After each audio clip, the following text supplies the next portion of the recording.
Welcome to the regular board meeting of the Halton Catholic District School Board on Tuesday, September 20th, 2022. Please note that this meeting is being live streamed and will be posted on the board's YouTube channel. Tonight, we have most trustees attending in person with a few participating remotely. In order to be recognized, please use the hand up feature in Teams to be automatically placed in queue. For those in the boardroom, please remember to turn your desk mics on when you speak. For those attending remotely, please remember to turn on your microphone and camera when you're recognized to speak, and please turn off your camera and mics otherwise. Trustees, please remember that if you speak when you're not recognized or if you do not have the floor, your mics will be muted. We welcome guests who are online today. Our first order of business is the land acknowledgement, opening prayer, national anthem, and the oath of citizenship. And now our staff to please start us off with the land acknowledgement.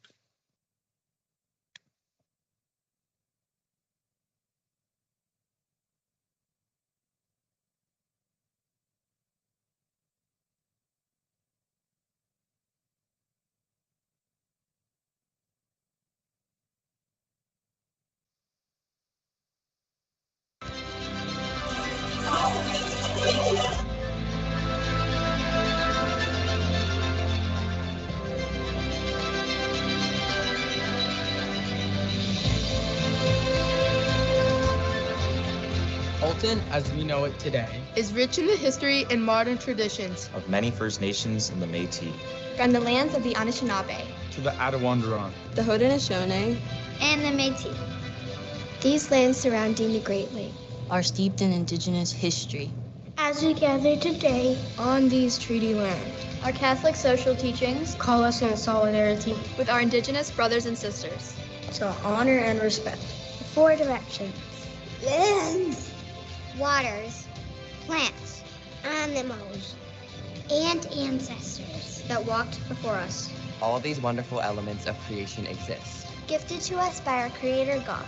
We acknowledge and thank the Mississaugas of the Credit First Nation for being stewards of this traditional territory.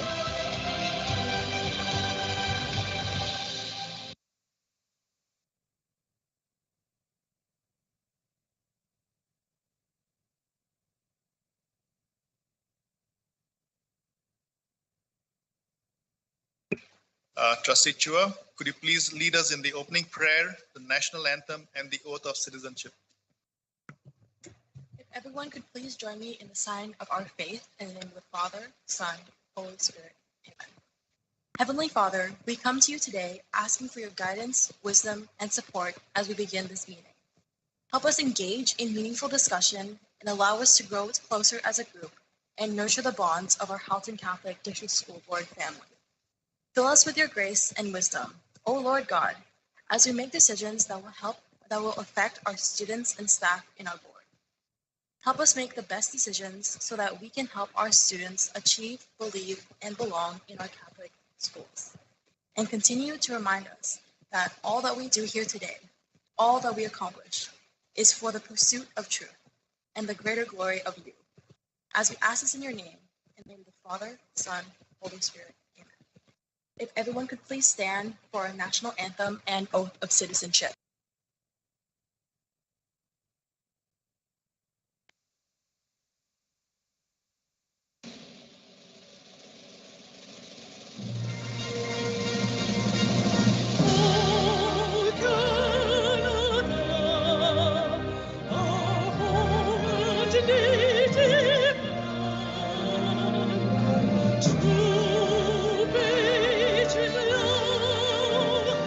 In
Thank you, Trustee Chua.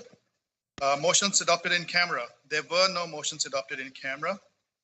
Information received in camera. Vice Chair Agnew, could you please read the information received in camera?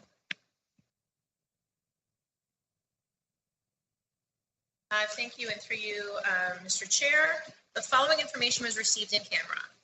Kristen Davison appointed to the position of Curriculum Coordinator, effective September the 19th, 2022, for a period of up to 3 years with the possibility of a 1-year extension.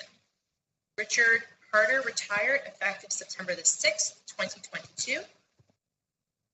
Jessica McIntosh and Dorian Pekka hired as probationary teachers effective September the 1st, 2022. Kaylin Martins and Scott McRae hired as probationary teachers effective September the 8th, 2022. Natasha Novello hired as a probationary teacher effective September the 9th, 2022. Stephanie McMillan hired as a probationary teacher effective September the 14th, 2022. Jenny Deneen hired as a probationary teacher effective September the 15th, 2022. And Christine Orlando hired as a probationary teacher effective September the 16th, 2022. Thank you, Vice Chair Agnew. The next order of business is the approval of the agenda. Are there any additions, deletions, or corrections to the agenda? I see Vice Chair Agnew, your hand is up. Thank you. Through you, Mr. Chair, I'd like to put forward a notice of motion. Thank you. Could you state the title of your notice of motion? Yes, it's called Universal Wash. So it shall be placed under item 10.5 of the agenda. Just make a note of this.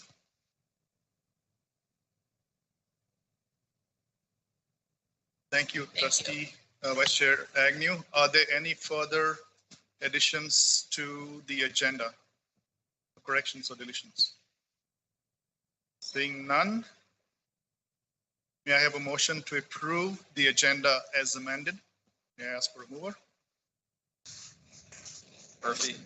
Moved by Trustee Murphy. Looking for a seconder, please. Seconded by Trustee Ohonchanada. I shall take this to a recorded vote.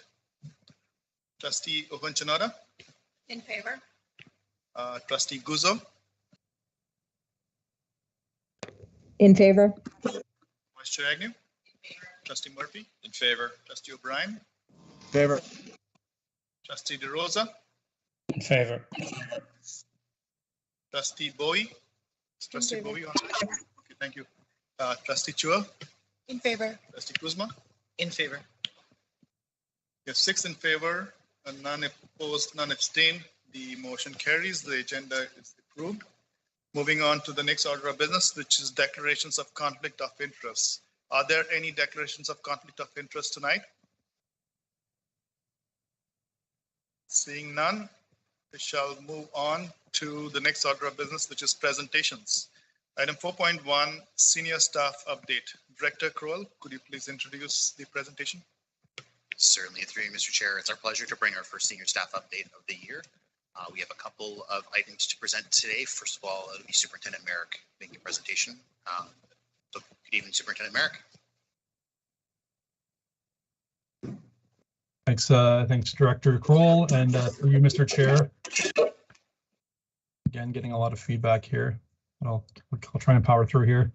Back in June, the Climate Challenge Network released their annual report on the top performing school boards in the province in terms of utility usage, and their report considered data from the 2019-2020 school year. So that'd be the first half year of the pandemic, or half school year of the pandemic.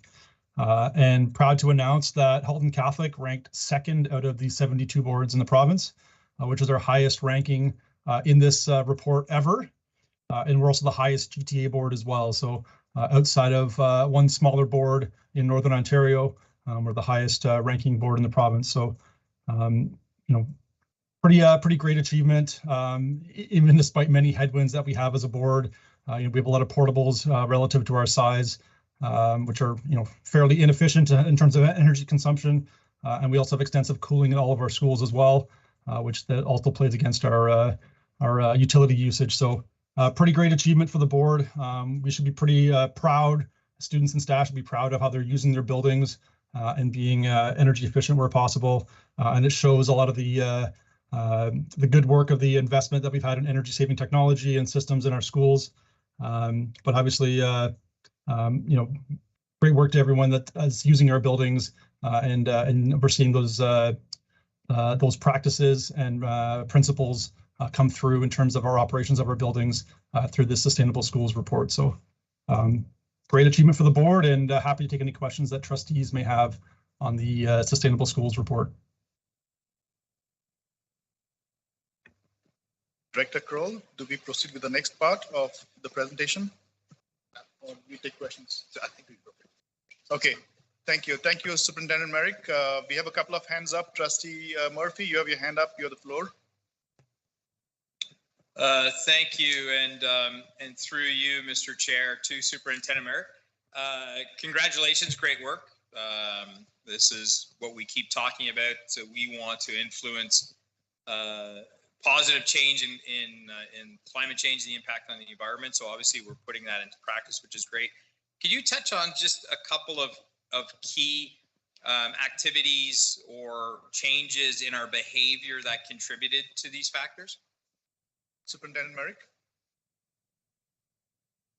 Yeah, I think one of the key things that we do that many other boards don't do or don't have or haven't done yet per se would be our building controls. So we have all of our buildings are controlled centrally, so we have very good control over when our buildings are not being used, or weekends, or PD days, or summer schedules, that we can dial back our building energy usage. And on top of that, we put a lot of money into our investment into our schools. So both through our HVAC systems, so ventilation systems, more energy efficient systems, systems with variable frequency drives that we can turn up or down depending on the demand for the particular school. That, and then lighting systems as well. We've done a lot of lighting systems in our schools, getting away, especially from HID lighting, but also getting away even from some fluorescent lighting in some of our older schools, and going to LED lighting, things that have setbacks. So with the hallways not being used, we can it can go down to a 25% light load until there's occupancy in the or in the hallway, then it cranks up to full light levels. So I think it's a combination just on kind of operations and on the capital side as well. That we've done that, and there's been pretty good awareness, through our schools as well. So we have our energy TVs and all of it in the front lobby of all of our schools. We try and post some data on there and create a little bit of competition between the schools to show which ones are being more energy efficient than others, and hopefully encourage different schools to practice good sustainable operations in their schools, and compete with their other schools as far as utility consumption.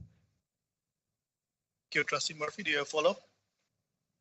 No, just to reiterate, congratulations. That's great work, and it's nice to see not only from our own activities and the capital investment that are going to help us, but we're also developing our students to be lifelong advocates for the environment and energy-wise. That's very important. I think that to me is the biggest takeaway from learning about this program. Thank you.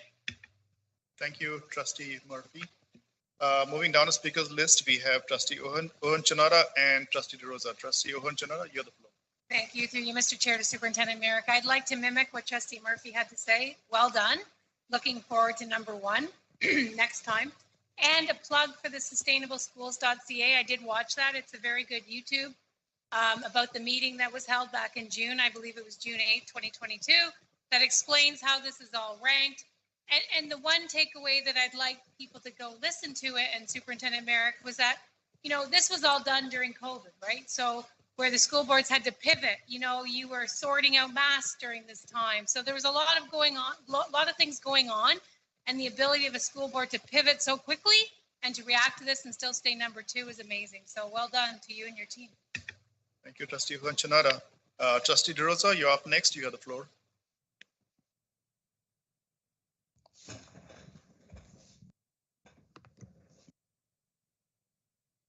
Thank you, Mr. Chair, through you. Superintendent Merrick, congratulations are in order. I have a question of just curiosity, really. Was this a survey done? What was the process for the evaluation that reached this conclusion? Was it a voluntary survey? Was it an audit? Was Was there anything? I'm just trying to understand how that was done.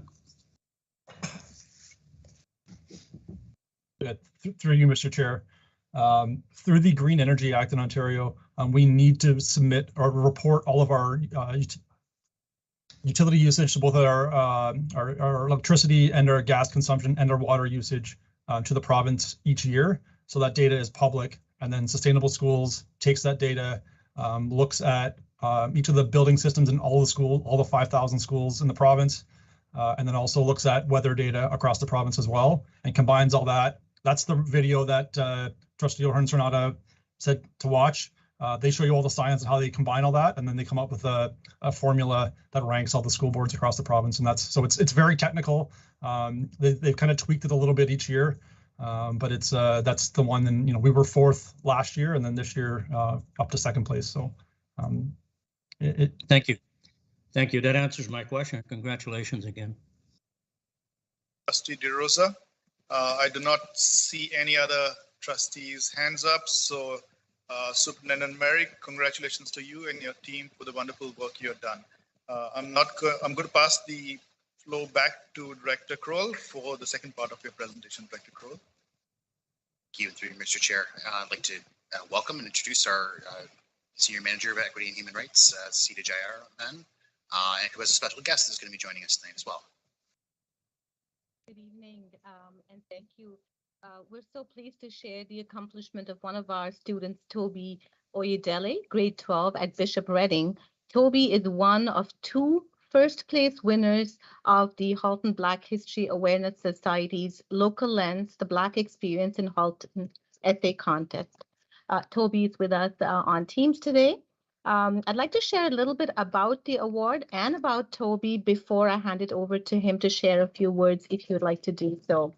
So in February of 2022, the Halton Black History Awareness Society, or HBHAS, invited secondary students to submit an essay on Black history in Halton. HBH is a multicultural group dedicated to implementing cultural education in society, and the organization supports its local community in understanding and appreciating the values of inclusivity, equality, and self-development. So Toby was one of the students who submitted an essay, and his insightful essay reflected on tales of bravery and resilience of both ordinary and extraordinary Black residents of Halton throughout the history of this community. This well-written essay resulted in Toby's first place win and a $500 cash prize. Toby was recognized at an awards function, the Emancipation Gala, at the end of July in the Burlington Performing Arts Center. Numerous local Black artists, historians, writers, and residents gathered to celebrate and shine a spotlight on Halton Black history, which has shaped and continues to contribute to Halton as we know it today. Toby is an outstanding student of the Bishop Reading School community. He's known in the community as a leader who is deeply involved in his school. He started a veterans club, went to U of T as part of a capstone pilot project last year to study gender bias in medical research. He's involved in track and field, and in the words of his school administrator, Toby is caring, compassionate, and exemplifies what we hope Halton Catholic District School Board's students become. Congratulations, Toby, on your big win, for your excellent essay. We wish you continued success, and thank you for bringing to light these untold stories of Black history that are integral to Halton history. And over to you now, Toby, if you'd like to share a few words. Thank you.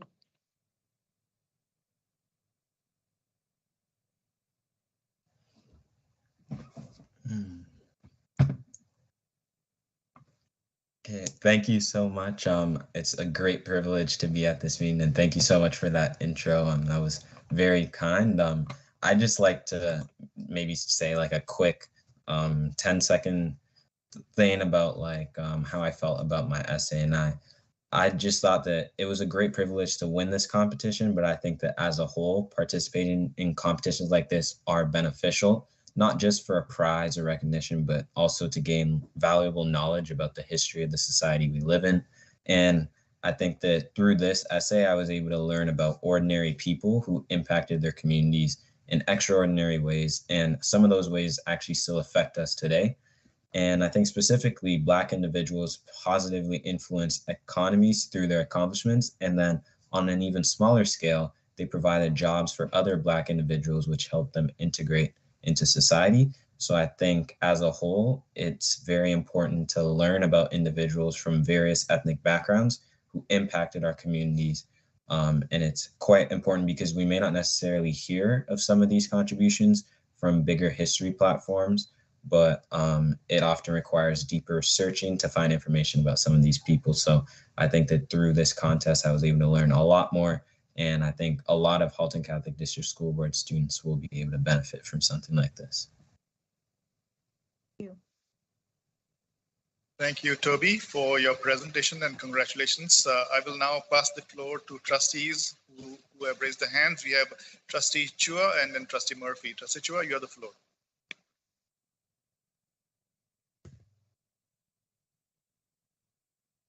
Thank you, Mr. Chair, through you to Toby. First of all, I just want to say I'm extremely proud of you and a huge congratulations for your accomplishments. Repping North Halton so proudly. You're one of our neighbor schools, so I actually go to St. Francis, so I'm super, super proud of you. I'm just wondering, is there any way I can actually read this essay? Because I'm super curious of, what you wrote in. Toby? So yes, there are ways. I think if you just search up Halton Catholic Black Experience in Halton essay, and I think there's an article about it.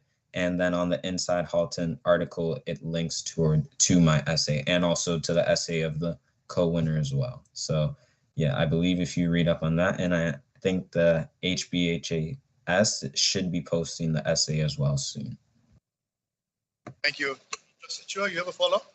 No, I just want to say super proud of you and go rep our school community to the best. Thank you. Trustee Murphy, you are up next. You have the floor. Thank you, Mr. Chair, and through you to Toby, congratulations. We're very proud of you. Trustee or Chair Duarte and myself representing the Milton, we're obviously quite proud that you are from our town and very excited that you won. As around this table, we're in positions, leaders in our community, elected officials, and responsible to our constituents. What advice can you give us to better understand student experience and specifically the Black student experience? Toby? I think asking students more specifically about some of their experiences would be a great way to learn some of this. I think when we actually go into high school specifically and actually have these first-person experiences, and when people can tell us how they feel, how they're being treated, what they think that the school can do better or the board as a whole can do better, I think it provides more information that you guys have to work with rather than like maybe just general statistics. But yeah, I find that if you have more stories of individuals and some of the experiences that they face, then especially as Black students, you'd be able to better represent us and better fit different structures or things that you create for Black students and also other people of minority backgrounds as well. Do you have a follow-up? No, thank you for the advice. And if I need help writing any speeches, can I call on you? Thank you. Murphy, thank you so much. And up next is Vice Chair Agnew. You have the floor. Thank you very much. And through you, Mr. Chair. So Toby, you've heard some congratulations tonight. I just want to give you another set of congratulations and just to thank you. It's often very difficult for anyone, let alone some of our youth who are actually always smarter and more brave and bold than we are, to put themselves out there, right? It's a risk that you take. It's always a risk that you take when you venture into something like this. And, this is a very personal piece that you're sharing. And I just want to thank you for that, because again, it does take a lot to put that out there. And we're so appreciative that you participated in this, that we're having this conversation, and that others will benefit from what it is that you wrote and what you shared. And so thank you for that and congratulations again. Thank you, Vice Chair Agnew. Trustee O'Brien, you're up next. You have the floor. Thank you, through you, Mr. Chair. To Toby, congratulations. This is awesome. You obviously have the power of the written word, and that can change the world. My question was the same as Trustee Chua. I would like to read it, and I'm going to really be looking forward to it. So thanks again for putting this together and putting yourself out there. Thank you, Brian. Trustee DeRosa. Trustee DeRosa, you're up next. You have the floor.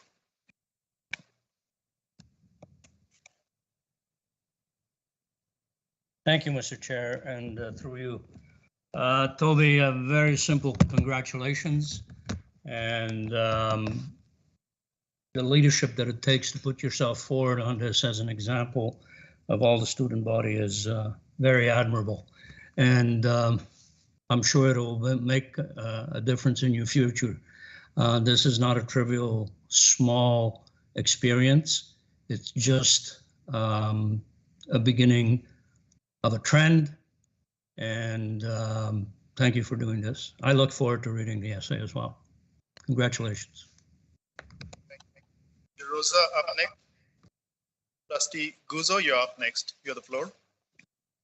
Thank you, through you, Mr. Chair. Toby, again, you're going to keep hearing this, but I feel I also need to say thank you for sharing your experience, your lived experience, and congratulations. It's fantastic. Love to see when our students are recognized for their hard work and for putting yourself out there and being so honest and sharing with us your lived experience. It really is so important for our students to hear and to share, and for us to hear and hear about it. Amazing work. Congratulations. I had heard that you had won back, I think it was in the spring, right? This award was a little while back ago. So I'm so happy that you're here and you got to see that, you know, we are totally celebrating you and this achievement. So thank you and best of luck this year. Guzzo. So Toby, you have heard it all from our Board of Trustees. Once again, congratulations on the behalf of the Board of Trustees, and wishing you all the best in your studies and careers, and you have made HCDSB proud. Thank you for joining us today. We shall now move on to the next order of business, which is delegations. We do not have delegations tonight. Our next order of business is the approval of the minutes. So trustees, we have two sets of minutes, 6.1 and 6.2. If trustees are okay, we shall take one vote on both the minutes. Are there any additions, deletions, or corrections to any of the sets of minutes, trustees? If not, we can combine them if you are okay with that. I do not see any objections. So trustees, we shall take a vote on 6.1 and 6.2. Minutes of September 6, 2022 regular board meeting, and minutes of the September 9, 2022 regular board meeting. We shall take it to a recorded vote on both. May I ask for a mover for 6.1 and 6.2? Murphy. Moved by Trustee Murphy. May I ask for a seconder, please? O'Brien. Trustee O'Brien. I'll take it to a recorded vote. Trustees, we are voting on 6.1 and 6.2. Trustee Guzzo. In favor. Vice Chair Agnew?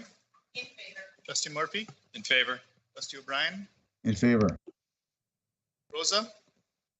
Abstain. Trustee Bowie? In favor. Chua? In favor. Trustee Kuzma? In favor. Trustee Uhanchanada? In favor. We have 5 in favor, 1 abstained. The minutes of 6.1 and 6.2 minutes of September 9th and September 6th are carried. Moving on to the next order of business, which is business arising from previous meetings. The summary of outstanding items from previous meetings is in your package for information. I see Trustee Guzzo, you have your hand up. Trustee Guzzo, you have a question? I do, thank you. I would like an update on a couple of items, actually, if I may. First one is the equity audit.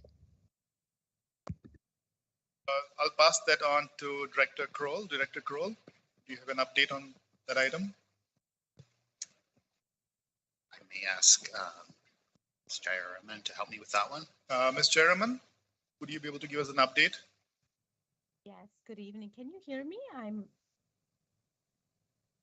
Yes, can you hear me? Yes, we can hear you. Okay. Yes, thank you. The update is still that the auditors with whom we've contracted are in the process right now of conducting the interviews with various staff and community stakeholders, internal and external stakeholders, and we'll be gathering that data. So they're in the process of that consultations and interviews with community stakeholders. Thank you, Ms. Jayaraman. Trustee Guzzo, your next update request? I do. I have a follow-up actually, because I think it kind of leads to it. Do we have any update on the surveys, the staff survey and the student surveys that were conducted as it pertains to the equity piece? Ms. Jayaraman, would you have that information, or is it with Dr. Collymore?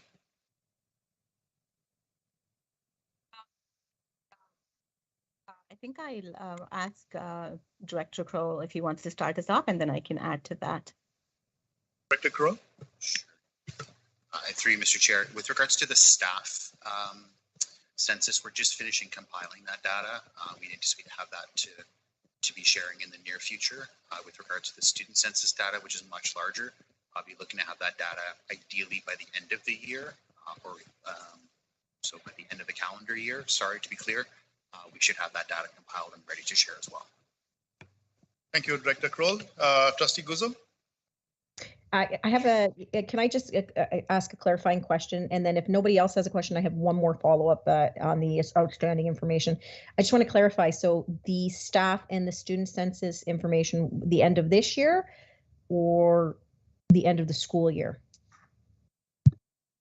Calendar year, Director Kroll? Yeah, so the staff census should be completed soon, so definitely within this calendar year. But by the end of 2022, we should be done the student census, but it may be early January.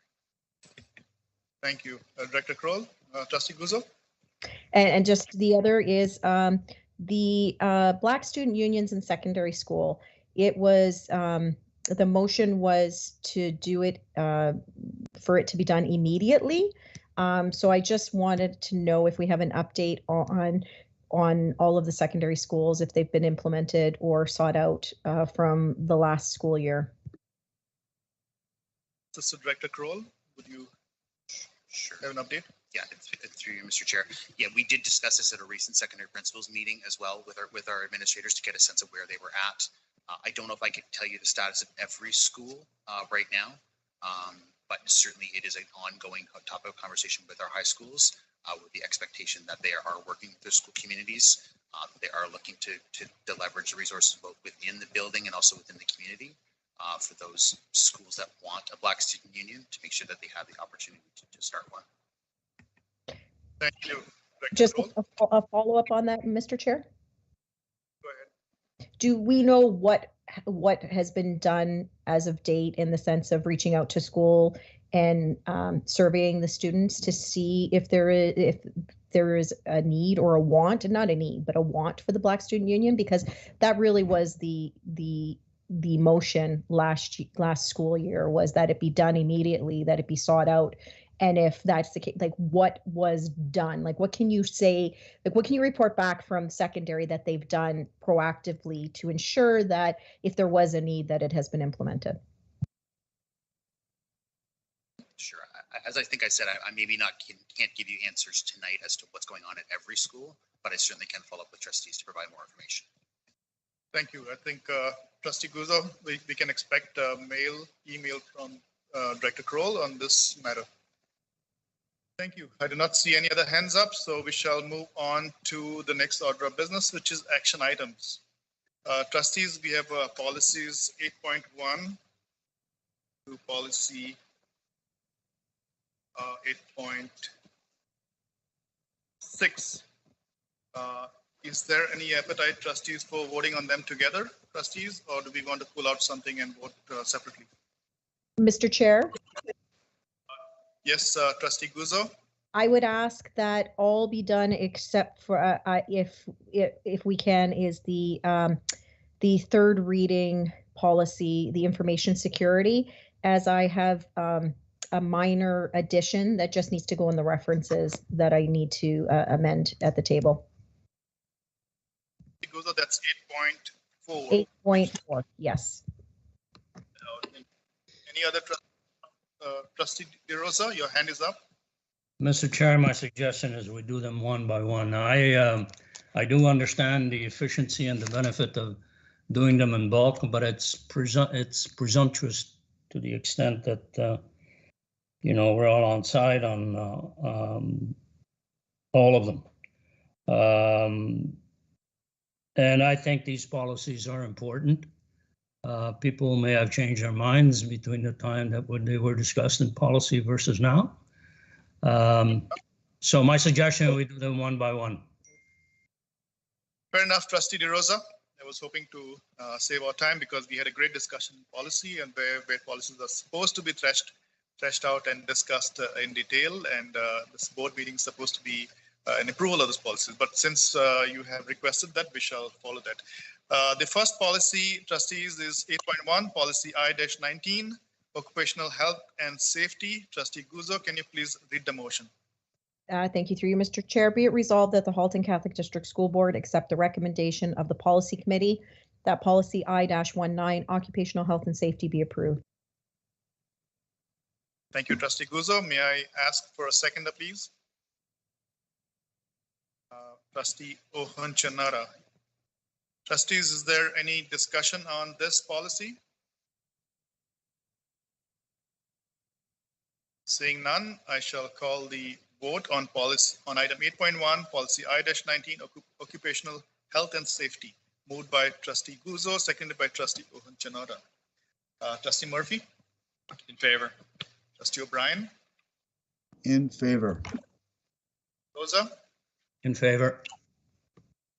Trustee Bowie? In favor. Favor. Trustee Kuzma? In favor. Trustee Ohonchanara? In favor. Trustee Guzzo? In favor. In favor. Yes, 6 in favor, none opposed, none abstained. The policy I-19 carries. Moving on to the next item, 8.2, policy I-35, trustee honoraria. Trustee Guzzo, can you please read the motion? Yes, thank you through you, Mr. Chair. Be it resolved that the Halton Catholic District School Board accept the recommendation of the Policy Committee that policy I-35, trustee honorarium, be approved. Trustee Guzzo, may I have a seconder for this item? I'll second it. Seconded by Trustee Ohonchanara. Do we have any discussion? Seeing no hands up, I shall call the vote on item 8.2, policy I-35, trustee honoraria, moved by Trustee Guzzo, seconded by Trustee Ohonchanara. Trustee O'Brien? In favor. Trustee DeRosa?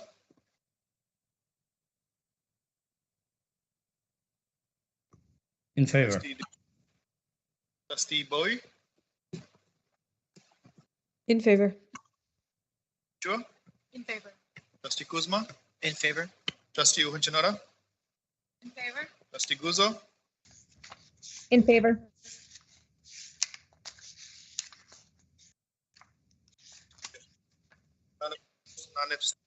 Item 8.2, the I-35 trustee honoraria carries. Moving on to the policy item 8.3, policy I-38, school board trustee election guidelines. Trustee Guzzo, could you please read the motion? Yes, thank you through you, Mr. Chair. I'm just getting some feedback. I don't know if somebody has their microphone on. But be it resolved that the Halton Catholic District School Board accept the recommendation of the Policy Committee that policy I-38 school board trustee election guidelines be approved. Thank you, Trustee Guzzo. May I have a seconder for this item, please? I'll second it. Seconded by Trustee Ohonchanara. Is there any discussion on this item? I do not see any hands up. Seeing no hands up, I shall assume that there's no discussions. I shall call the vote. Trustee Trustee DeRosa? Oh, sorry, we have a hand up there. So Trustee DeRosa, was your hand up for discussion on policy I-38?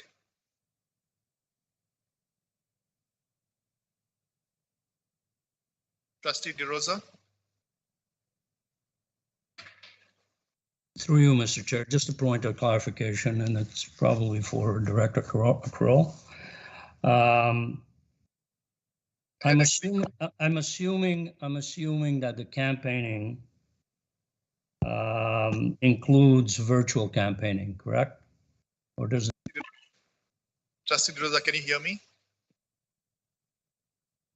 Trustee DeRosa, can you hear me? Mr. Chair, I can hear you, but I went into mute all of a sudden. I don't know why. Anyways, let's try again. Trustee DeRosa, hear me out. I had actually called the vote. So you have a question regarding item 8.3, policy I-38? Yes, a point of clarification, Mr. Chair. Okay, yes, there's a delay there between where you are and here. Although I called the vote, I shall give you a clarification question. So Trustee DeRosa, your question, please. Thank you, Mr. Chair. And through you, I just want to make sure that the policy includes virtual campaigning as well, and not only physical campaigning. Back to the chair of policy, and not sure. Trustee Guzzo, would you be able to answer this? Would you have comments on this, or we pass it to staff? I'm sorry, I didn't hear all of the question, Mr. Chair. Could it be repeated?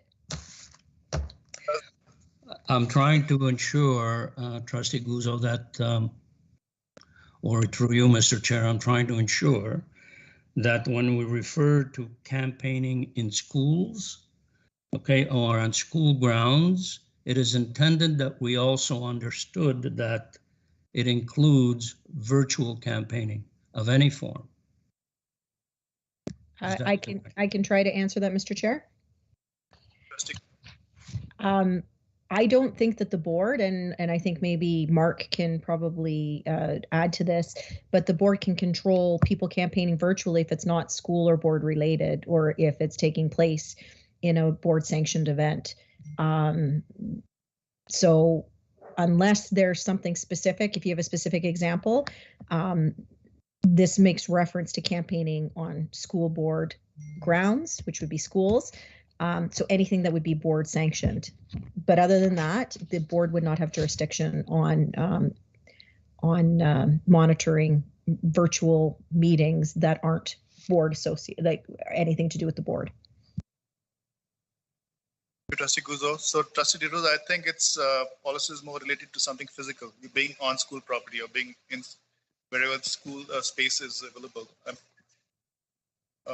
Yeah, Trustee Vice Chair Agnew, you have a clarifying question? I do. I just want to, so I'm wondering, Trustee DeRosa, is your question in reference to things like, you know, having a campaign slogan on a background, or someone wearing something while they're on a meeting? Like, is that what you're sort of referring to when you say virtual? Are you speaking specifically about virtual interactions? Are you talking about digital? Like, what are you meaning when you're talking about virtual? Are those examples sort of what are coming to mind for you when you talk about virtual campaigning? Trustee DeRosa, yeah, I think your question is not very clear. Could you elaborate a little more about your question? So this policy is very clear on not being able to campaign physically on the school grounds. Okay. My question is very simple. Because there is a virtual world out there, either through websites, through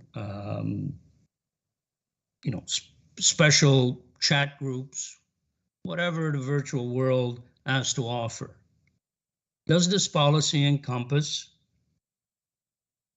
or does this policy, in fact, takes into account campaigning through those vehicles and through those virtual avenues? Thank you, Trustee DeRosa. I'll pass this to Director Kroll. Director Kroll. Sure, through you, Mr. Chair. Trustee DeRosa, at the end of the policy, it does speak specifically to refrain from any form of campaigning on school grounds through school or HCDSB resources or communication tools. And I think the communication tools would cover the concern that you're raising. Okay. That's the way I would interpret the communication tools, but I just needed that clarification. It might be worth specifying or maybe clarifying or maybe alluding to the idea of virtual campaigning specifically by making a small change. Because obviously it's open to interpretation. What is you want to make an amendment to the policy? I would like to recommend that we make that we make that clarification in the last bullet point. Let me ask Rosie to pull up the policy, please. If it's going to be a big change, then I would suggest moving this back to policy and discussing. If it's a small change, then I would, say I would entertain that over here. But if it's a big discussion change, then back to policy. So where would you suggest that, Trustee DeRosa? I think it could be covered off with a simple change if we can make allusion to the last paragraph or the last bullet in the policy, include communication tools, including virtual means, or some allusion to that. Somebody could come up with a better word.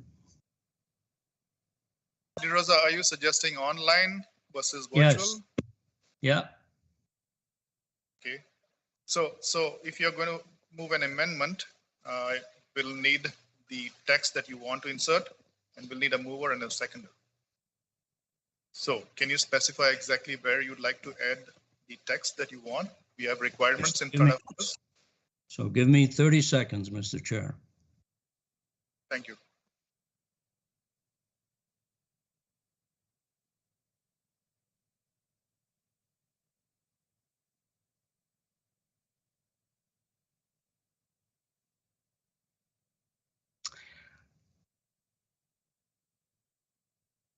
Okay. So the last line, I would say and/or virtual communication tools.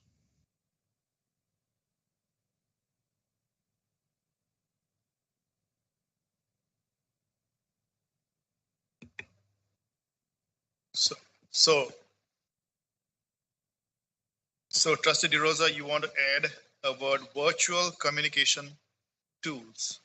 And or virtual communication tools. So it doesn't really make sense to have virtual communication tools there. It does not, I don't think it's in order to have that word virtual communication tools. If you want to specify a specific virtual tool, that might make sense. The underlying point I am trying to make, Mr. Chair, is that anything that is not physical or physical campaigning, any campaigning on the internet by view of social media tools, websites, should not be allowed. So we are forgetting something, Trustee DeRosa. This policy is about election guidelines specific to HCDSB and HCDSB property. So trustees are free, or anybody is free to use social media or any other so-called online tools to campaign and do anything. So I'm not sure how we are trying to add this here, because we are very clear in this policy when it says that HCDSB resources or HCDSB tools, even using email or using a laptop, physical laptop, or using space, school space, is HCDSB resources.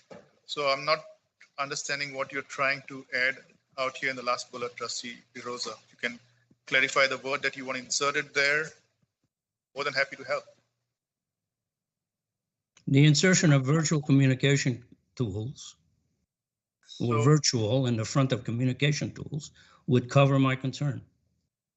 So Trustee DeRosa, would you like to take help from Ms. Winden? She might be able to help with some wording. Sure, absolutely. Ms. Winden, are you online? Would you be able to help Trustee DeRosa with the wording there? I am online, Mr. Chair. So how about if, the problem I see with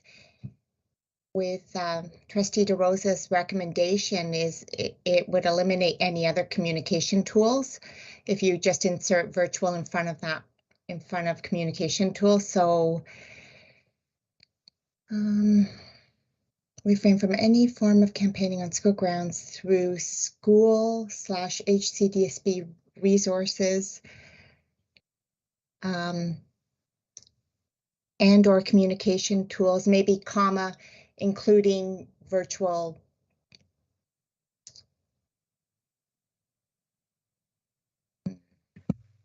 I mean, to be honest, I'm not, if I had a clear example of the type of communication Trustee DeRosa was concerned with, I might be able to help. I'm not clear. Not clear. Off the top of my head, the one that comes to mind is posting on the board's website. Okay, so but that would not be the only one, right? So that would not be the only example. Right. Okay, so for the example you've provided, Trustee DeRosa, trustees aren't actually, they don't have the capability of posting on our board website because staff do that. So you wouldn't, no trustee, not even the chair of the board, is able to post anything on our website. So that wouldn't even be plausible. So would somebody be able to campaign on a parent group per school, for instance? Do you mean like a social media? Yep.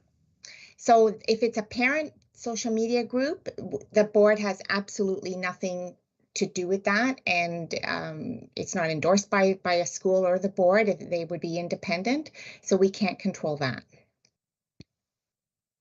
Anything that would be, you know, school website, board website, that's staff, that we would be controlling that, and we could ensure that there's no no campaigning happening at all, that we remain neutral. But we can't control, and obviously we can control school and social and board social media platforms, but we certainly do not control parent groups or parent individual social media platforms. Trustee DeRosa, I think this is very clear. It's a policy which has been around for a long time, and I don't think we have had any changes to this policy. It was just voted on in the policy. So I'm not sure if you do not have an example there, and staff cannot help. Mr. Chair, I'll just conclude with this, is that this requires a little bit more thought than we're actually trying to invent it on the fly. So if that's the situation, we should seriously consider bringing policy back to the policy committee. So take it to a vote, Mr. Chair. I'm satisfied with the discussion I've had. Thank you, Trustee DeRosa. We have a speakers list here. Trustee O'Brien, you're number one on the list. You have the floor. Trustee O'Brien. Thank you, Mr. Chair. Mr. Chair, thank you for permitting us to ask questions even after you called the vote. This question, just to make it clear, in policy meeting, we did look at the last paragraph. It says school board trustees seeking re-election and trustee candidates will respect the neutrality of individual schools. The question was posed to Superintendent Kroll. Does that count for other people in a municipal election that seeking, or any election seeking office, that they still respect that neutrality? And I believe, Superintendent Kroll, you did say it encompasses anybody running for any position at any time. Is that right, Mr. Superintendent Kroll? Through you, Mr. Chair. Yeah, and we discussed also, if you'll recall, Trustee O'Brien, that's a direction that we give to staff anytime there is any sort of election, whether it's municipal, provincial, or federal. Okay. And thank you, Superintendent Kroll. And I see no need for an amendment, Mr. Chair, as long as it's understood that the board that does apply to all offices. I will support this. Thank you, Mr. Chair. Remember the vote, but it's been a good day and I'm given a couple of extra questions. So I shall now really call the vote. So this motion was moved by Trustee Guzzo, seconded by Trustee Ohanchanada. This is policy I-38, school board trustee elections. We are going to vote on trustees. Trustee Bowie, how do you vote? In favor. Trustee Chua? In favor. Trustee Kuzma? In favor. Trustee Ohanchanada? In favor. Trustee Guzzo? In favor. Chair Agnew? In favor. Trustee Murphy? In favor. Trustee O'Brien? In favor. Guzzo? Opposed. 5 in favor, 1 opposed, none abstained. Policy I-38 school board trustee election guidelines carries. Moving on down to the item 8.4, policy I-47, information security. Trustee Guzzo, could you please read the motion? Yes, before I do that, Mr. Chair, I'm hoping that trustees will allow for a friendly amendment. And the amendment is simply under associated policies and procedures is to add in procedure VI-102 and VI-103. If trustees recall, these were two new policy or procedures that were presented at the last policy meeting. And they would just simply be linked to this policy. It does not change the policy whatsoever. So, Trustee Guzzo, where do you want to add that? Under associated policies and procedures. Okay. Trustees, do we have any concerns with adding that? Point of clarification. Trustee Murphy, you have the floor. Can you give us the title of those procedures? Absolutely. So VI-102 is responding to hate or bias motivated incidents involving or impacting students. And V-103 is it's one of the new policies, procedures as well. Sorry, just give me a second. It's the reporting one that's required from the ministry, which is electronic monitoring of employees. A question? Yes, it does. Thank you. Thank you. So do I have any concerns with adding that, trustees? Trustee O'Brien, your hand is up. Thank you, through Mr. Chair.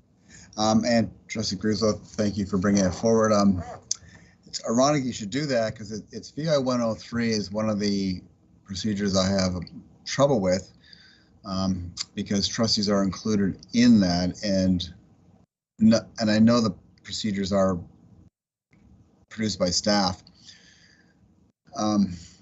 So I'm gonna ask that we actually do take this to a vote. I don't have a lot of trouble with the policy, but the procedure that's linked to it, that VI-103, seems to give the board a lot of control over trustee emails, and I just feel there's not enough arm's length from the board from staff that I would feel comfortable even with that procedure. So I'm going to ask that we bring this to a vote, Mr. Chair. Thank you, Trustee O'Brien. So trustees, this policy. Sorry, Mr. Chair, I need to make a correction. It was not 102, it was 101. Which is the policy, not 102, which is information security, procedure 101 and procedure 103, which is the electronic monitoring. And I'd be fine to make that as an amendment, or actually, because I haven't actually moved it yet, if I can move with those changes, Mr. Chair, and then however you feel necessary, because it doesn't actually change the procedures. Yes, I'm sure we can move with the changes. So is there a way we can add this to the policy up here? Ms. Swindon, do you have access to the Word file? I do, Mr. Chair. Yes, can you make the changes, please, and put it up if you don't mind?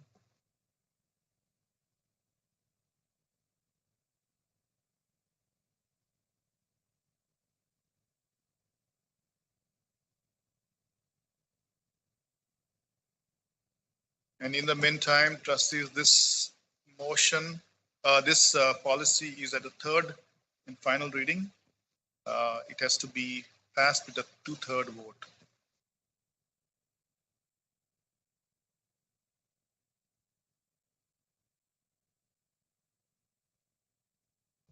Sorry, point of clarification, Mr. Chair. It's just for these, are we voting on the whole policy at this point, or are we voting on just adding these changes? We are voting on the policy with this changes because it's not moved and seconded yet.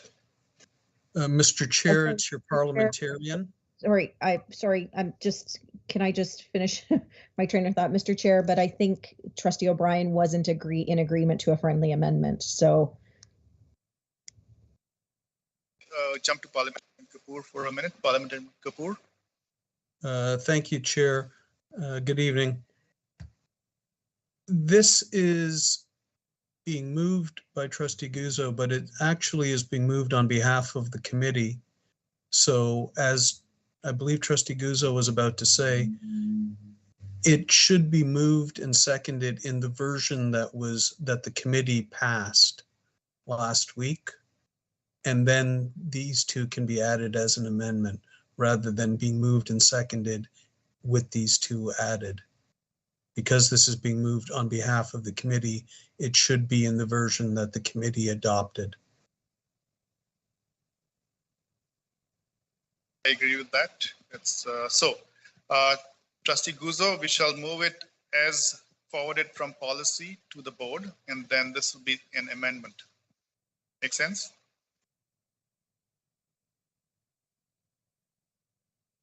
Trustee Guzzo?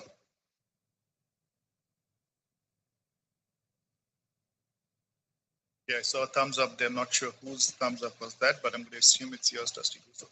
So, Trustee Guzzo, could you move that policy I-47, information security, in its original form? Could you read the motion, please? I can, Mr. Chair.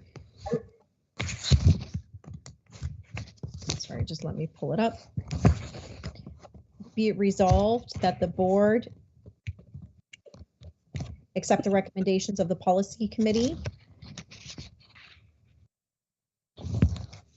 for procedures. Sorry, I got to pull up my, I have the procedures pulled up, so I have to get the motion back on the board here.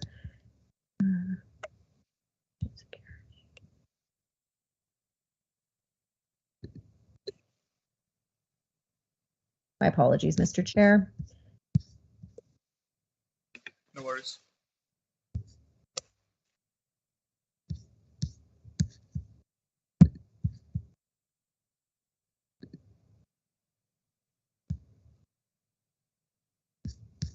So be it resolved that the Halton Catholic District School Board accept the recommendation of the policy committee that policy I-47 information security be approved at the third and final reading.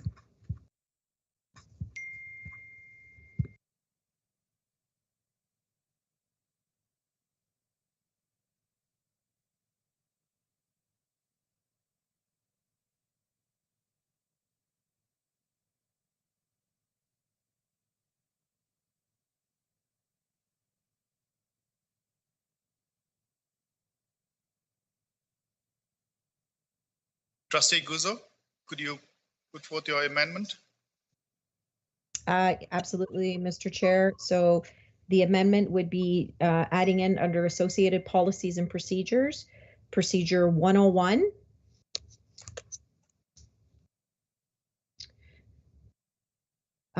Which is information security.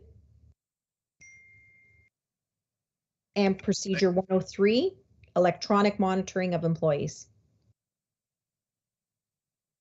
Thank you. Ms. Swindon, could we have that policy with the change up again, please?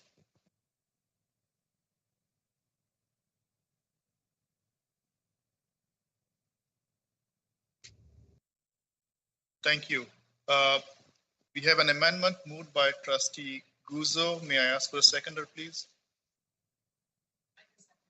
Seconded by Vice Chair Agnew. Trustee Guzzo, would you like to open up discussion on this? Mr. Chair, just simply to say that It just makes sense to have the associated procedures linked with the appropriate policies. Just as a reminder to trustees is that these procedures are already implemented and in place. So it would just be simply putting them and linking them with the appropriate policy. Thank you. Thank you, Trustee Guzzo. Trustees, do we have questions of Trustee O'Brien? You have your hand up. Trustee O'Brien, you have the floor. Thank you, Mr. Chair. And again, I want to thank Trustee Guzzo for bringing this forward, because I was trying to think of a discreet way to question how these weren't linked to the policy. Again, I find the policy is, I always had a problem with the word ever since it came out with the word trustee under requirements.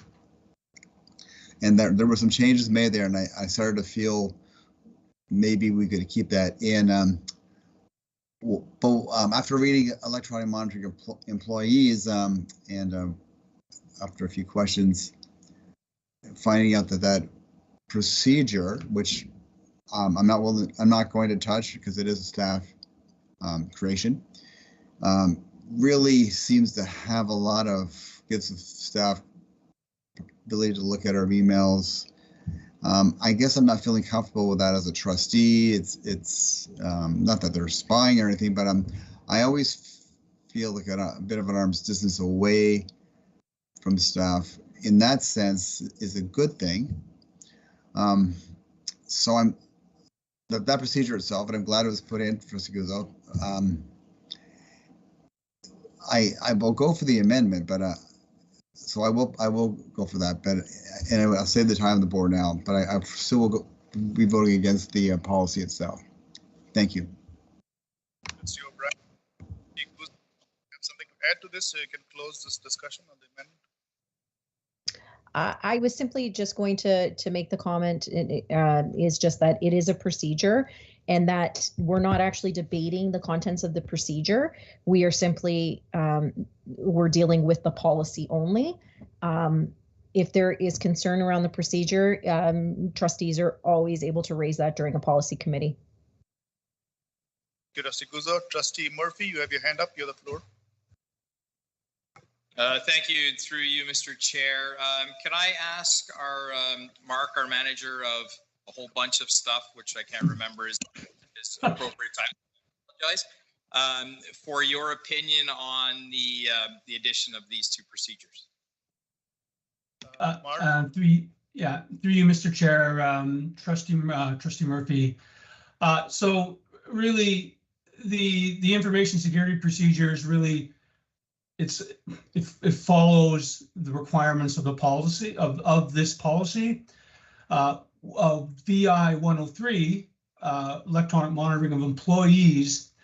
Also, when you factor in the types of technologies that would be, or type of activities that we'd have to go through if there was some form of investigation or legal request, then we would have to undergo that. It's, believe me, I do not like going through and reviewing emails, but remember, we're subject to the Municipal Freedom and Information and Protection of Privacy Act, and we have requirements under that act. We also have to, with regard to electronic monitoring of employees, this is actually a benefit to employees and those who work for HCDSB, in that it's in place to protect them. So I'll leave it at that, and I'll send it back to you, Mr. Chair. Thank you, Mark. Trustee Murphy, you have a follow-up question? So just to clarify, what I heard was it is appropriate to add these two procedures to the policy. Is that correct? That is correct, yes. Thank you, Trustee Murphy. I do not see any other hands up. So we have this amendment here. So moved by Trustee Guzzo, seconded by Vice Chair Agnew. I shall call the vote on the amendment. And this requires a simple majority. Let me just check this with Parliamentarian Kapoor. Parliamentarian Kapoor? This amendment needs a simple majority, right?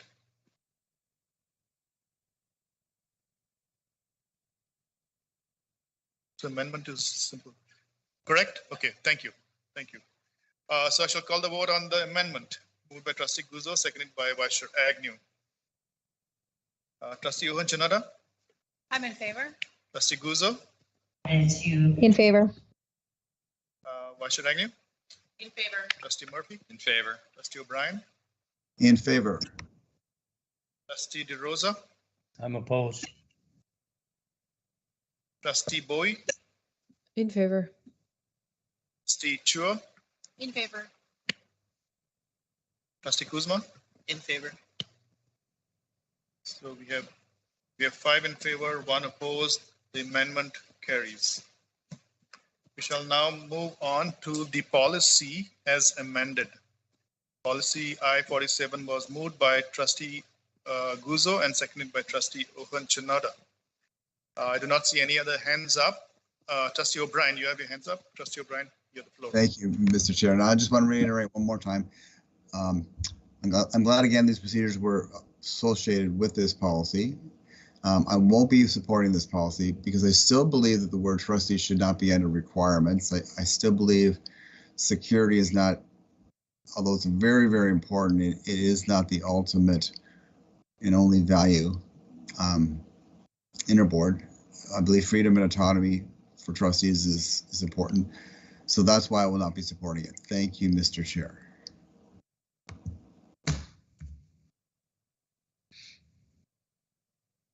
Trustee Guzzo, I'm not sure we need to close this discussion. Trustee Guzzo, you can close. I just want to reiterate that the policy is one item. The procedures aren't what we are debating this evening. Thank you, Trustee Guzzo. With that, I shall call the vote. Trustee Guzzo, how do you vote?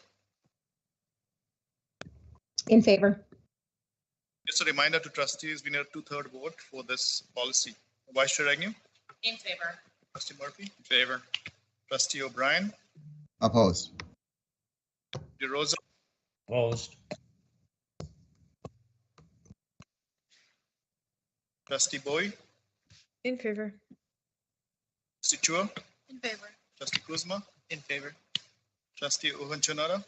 In favor. And Trustee Duarte is in favor. We have 5 in favor, 2 opposed.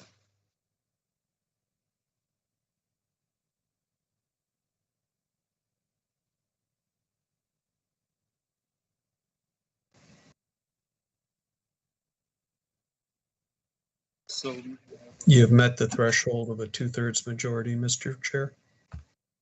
present, yeah, so we have the 2/3 vote. So the motion carries. Policy I-47 information security 8.4 carries. Moving on to the next item, 8.5 policy III-15 workplace violence. Trustee Guzzo, could you please read the motion? Thank you. Through you, Mr. Chair. Be it resolved that the Halton Catholic District School Board accept the recommendation of the Policy Committee that Policy III-15 workplace violence be approved. Thank you, Trustee Guzzo. May I have a seconder, please? I'll second that. Moved by Trustee, seconded by Trustee Owen Chinada. Is there any discussion? Trustee O'Brien, I see your hand up. Is it for the previous policy? Thank you. I do not see any other hands up here. So trustees, I shall call the vote on policy III-15 workplace violence, moved by Trustee Guzzo, seconded by Trustee Owen Chinada. Vice Chair Agnew? In favor. Trustee Murphy? In favor. Trustee O'Brien? In favor. Trustee DeRosa? In favor. Trustee Bowie? In favor. Chua? In favor. Trustee Kuzma? In favor. Trustee Owen Chinada? In favor. Trustee Guzzo? In favor. We have 6 in favor, none opposed, none abstained. Policy III-15 workplace violence carries. Moving on to item 8.6, policy III-16, workplace discrimination and harassment. Trustee Guzzo, could you please read the motion? I can. Thank you through you, Mr. Chair. Be it resolved that the Halton Catholic District School Board accept the recommendation of the Policy Committee that policy III-16, workplace discrimination and harassment, be approved. Thank you, Trustee Guzzo. May I have a second for this item? I'll second that. Seconded by Trustee O'Hearn-Chanada. Trustees, do we have any discussion?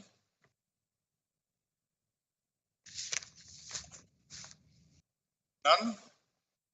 Shall call the vote.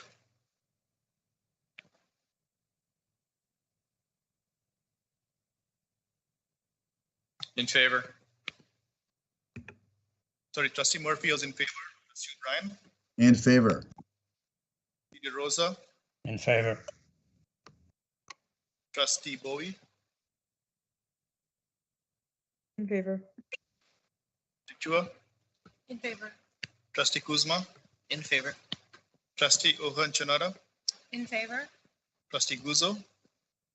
In favor. Thank you. In favor. We have 6 in favor, none opposed, none abstained. Policy III-16, workplace discrimination and harassment, carries.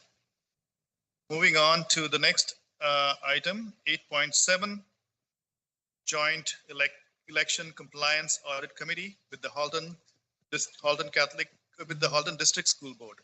Superintendent Loft, would you like to speak to the report before I read the motion? Superintendent Loft. Thank you, and through you, Mr. Chair. Please find action item 8.7, Joint Election Compliance Audit Committee with the Halton District School Board, presented for your approval. School boards are required to establish an election compliant audit committee in the year of election under the Municipal Elections Act. The committee will be utilized in the event that a complaint is received from the city or town clerk that a candidate has contravened the contribution limits.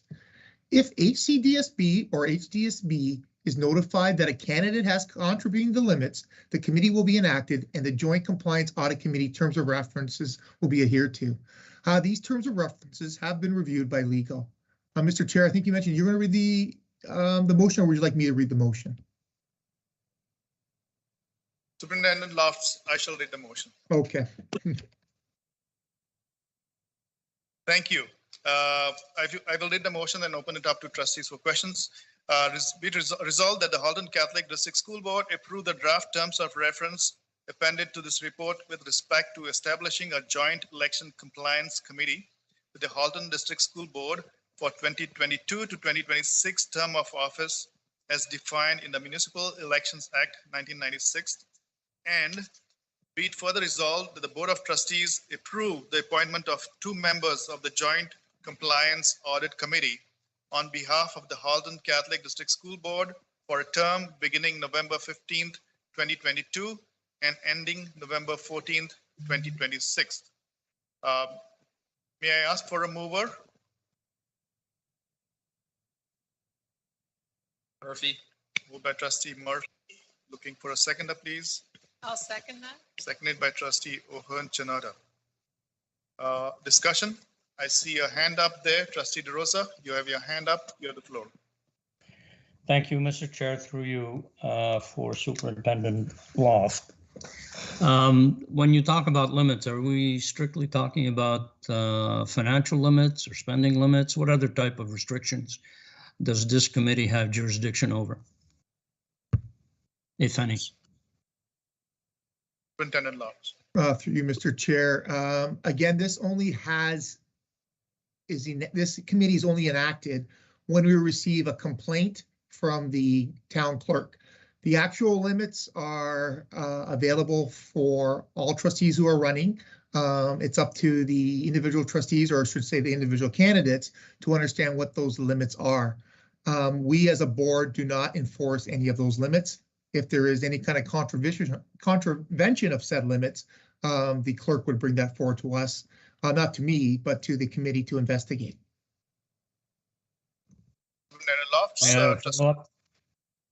Trustee DeRosa, yeah, you have a question? Point of clarification. Yeah. So am I to understand then any complaints can be complaints of qualification, complaints of not meeting certain standards, complaints of financial spending, campaign limits. That's what we're talking about, right? Superintendent Loft.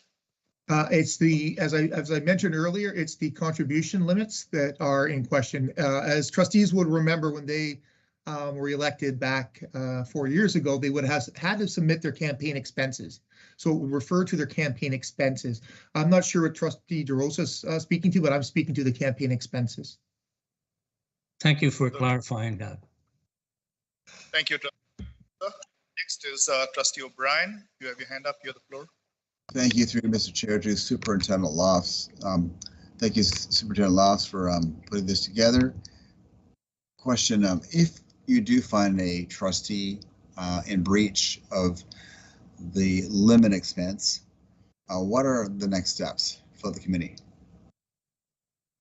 Well, again, it's not necessarily up to us to identify that there's been a breach. It's up to the town clerk to identify there's been a breach from what's been submitted as part of the financial information submitted to the town clerk. I believe that's in March of 2023.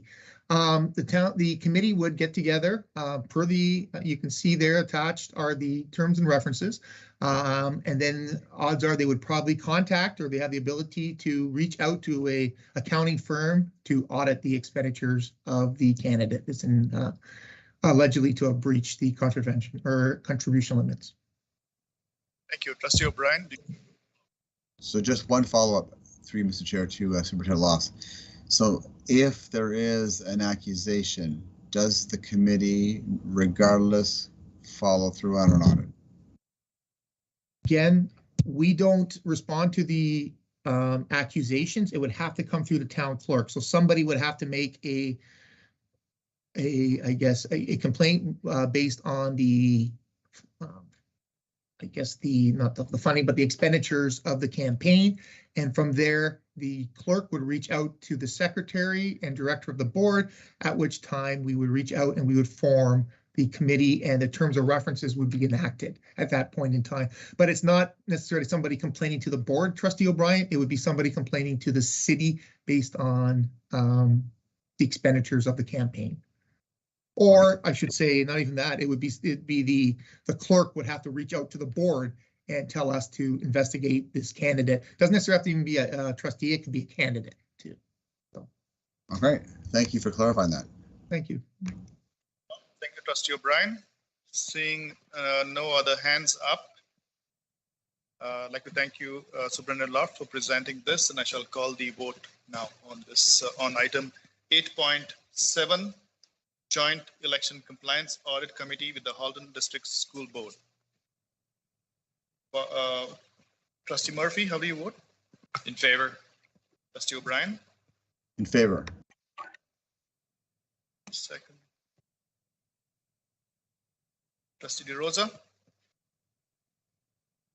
In favor. Trustee Bowie? In favor. Trustee Chua? In favor. Trustee Kuzma? In favor. Trustee Ohonchanara? Favor. Trustee Guzzo? In favor. Mr. Agnew? In favor. We have 6 in favor, none opposed, none abstained. Item 8.7, Joint Election Compliance Audit Committee with the Halton District School Board carries. Moving on to the next item, action item, which is 8.8, Code of Report. The following is a notice of motion from the September 6th, 2022 regular board meeting. Trustee Agnew, please read the motion.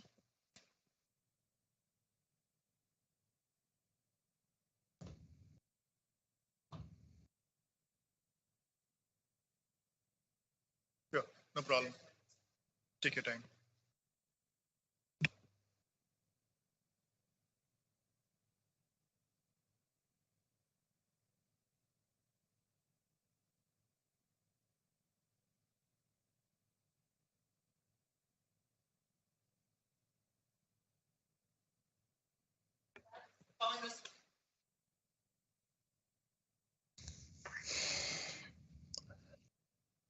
Whereas trustees are elected officials of their duties and responsibilities in ethical and Point of privilege, Mr. Chair. Cannot hear Vice Chair Agnew. Thank you. Could you repeat it again? Please? Yes, I will. Sorry, Trustee O'Brien. I'm frazzled with my computer. Whereas trustees are elected officials expecting to discharge their duties and responsibilities in an ethical and transparent manner. And whereas the 2 recent breaches of the Code of Conduct investigated, deliberated, and ruled upon by the Board of Trustees did not meet the necessary criteria for withholding details from the public, be it resolved that the Board of Trustees release the 2 reports referenced by the Board of Trustees and their deliberations of the Trustee Code of Conduct breaches addressed by the Board on July the 26th, 2022 and July 28th, 2022. Thank you, Trustee Agnew. Before we move on to the mover and second, I want to ask a clarification here on the second part. Be it resolved that the Board of Trustees release the 2 reports. Can you clarify how you want the reports released on the website or minutes? Because I don't want to get hundreds of emails. So. For sure. Sorry.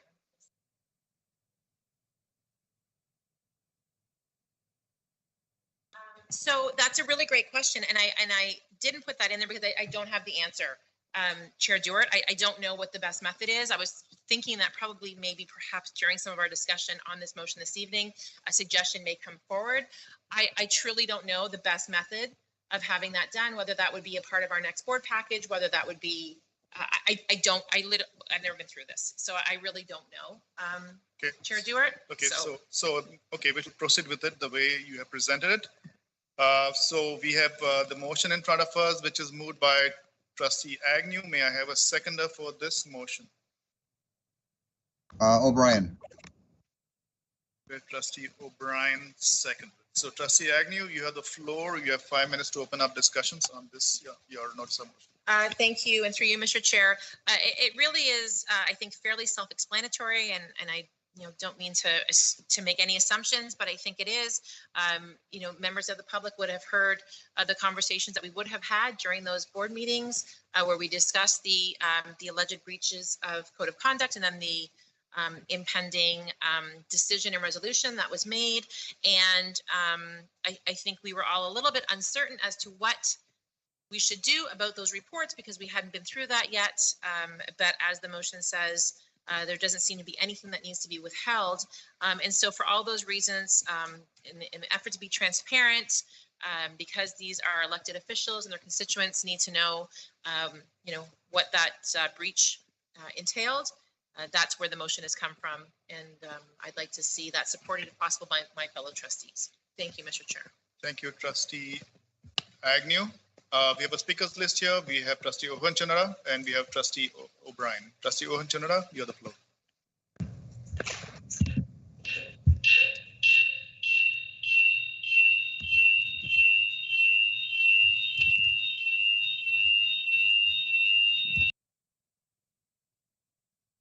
My apologies, my bad, that was me, sorry.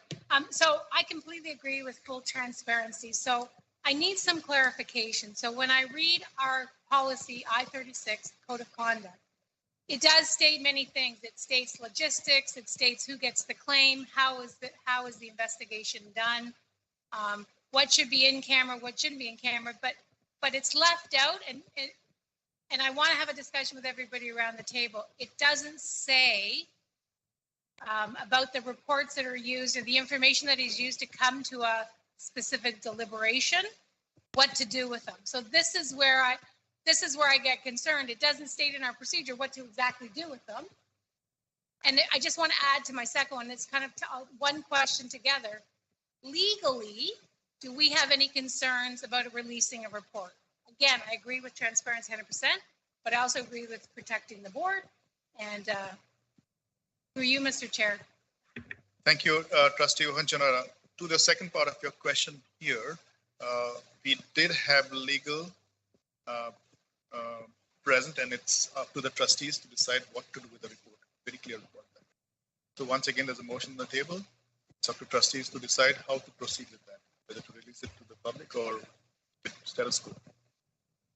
And your first part of the question, could you just repeat again? You did answer it. It's not specifically stated in our policy, so maybe that's for another day, another policy meeting, so that there's no gray area. But you're stating that legally we're supported to release this report if we deem that necessary. That's correct. We have that in writing.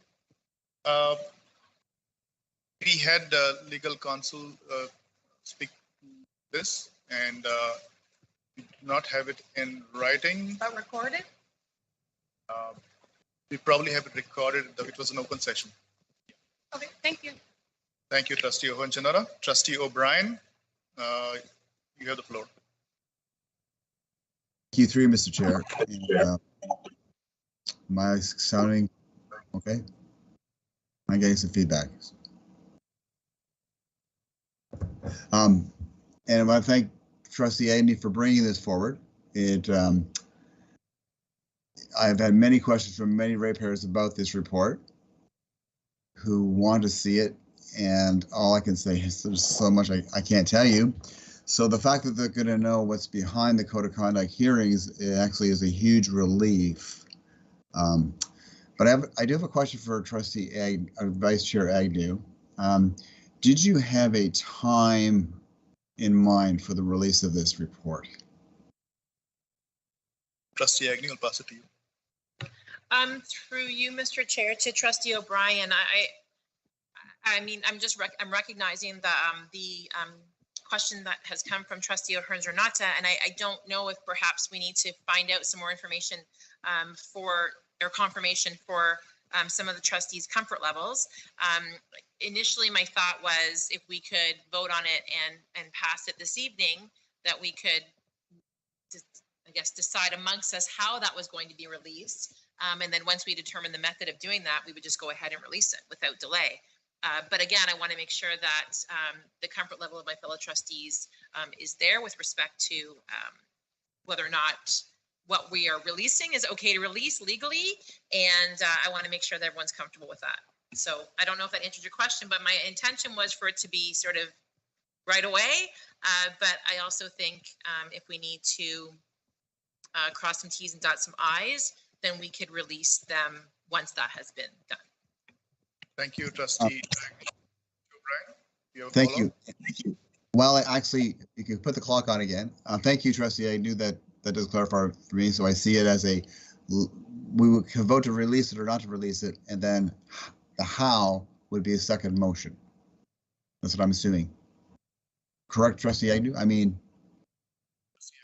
I know. I guess that's my follow-up. I don't know, Trustee O'Brien, if that would have to be a separate motion. I mean, unless there's a lot of debate and discussion around that. But, you know, I actually I'd like to get some advice from staff, you know, maybe our communications department, Director Kroll. I don't know the best method to have this done. So I don't want to presume to say, oh, let's release it, you know, using this mechanism if that's not actually the appropriate way to do it. So, you know, it's a great question. I don't think it requires a separate motion. I think we could have that conversation this evening and determine if we did pass this motion, how those documents would be released. Thank you. Thank you, Vice Chair Agnew. You can start the clock again. I'm concerned about the legal two end. I thank you, Trustee Ohonchanara, for bringing that up. I went back and I looked at the OXTA module on Code of Conduct, module 17. And it does say in the module, which was revised during our term, it says there are restrictions on bringing forward a complaint, a code of conduct complaint in the period leading up to an election. Now, I know this is not the actual complaint, but it's associated with the complaint. And I wonder if the whole wisdom and spirit behind this statement in the OXTA module relates to the fact that we are in an election period. If we do release, I'm supporting the release, but I really would like to see it released after the election period, just so that everybody is kind of over the hype. It will not affect the election, takes into account the wisdom that OXTA is giving us, and perhaps we can get legal to give us some more advice on the methodology of releasing it. So I may put an amendment to postpone, but we'll see how the direction goes tonight. Thank you, Mr. Chair.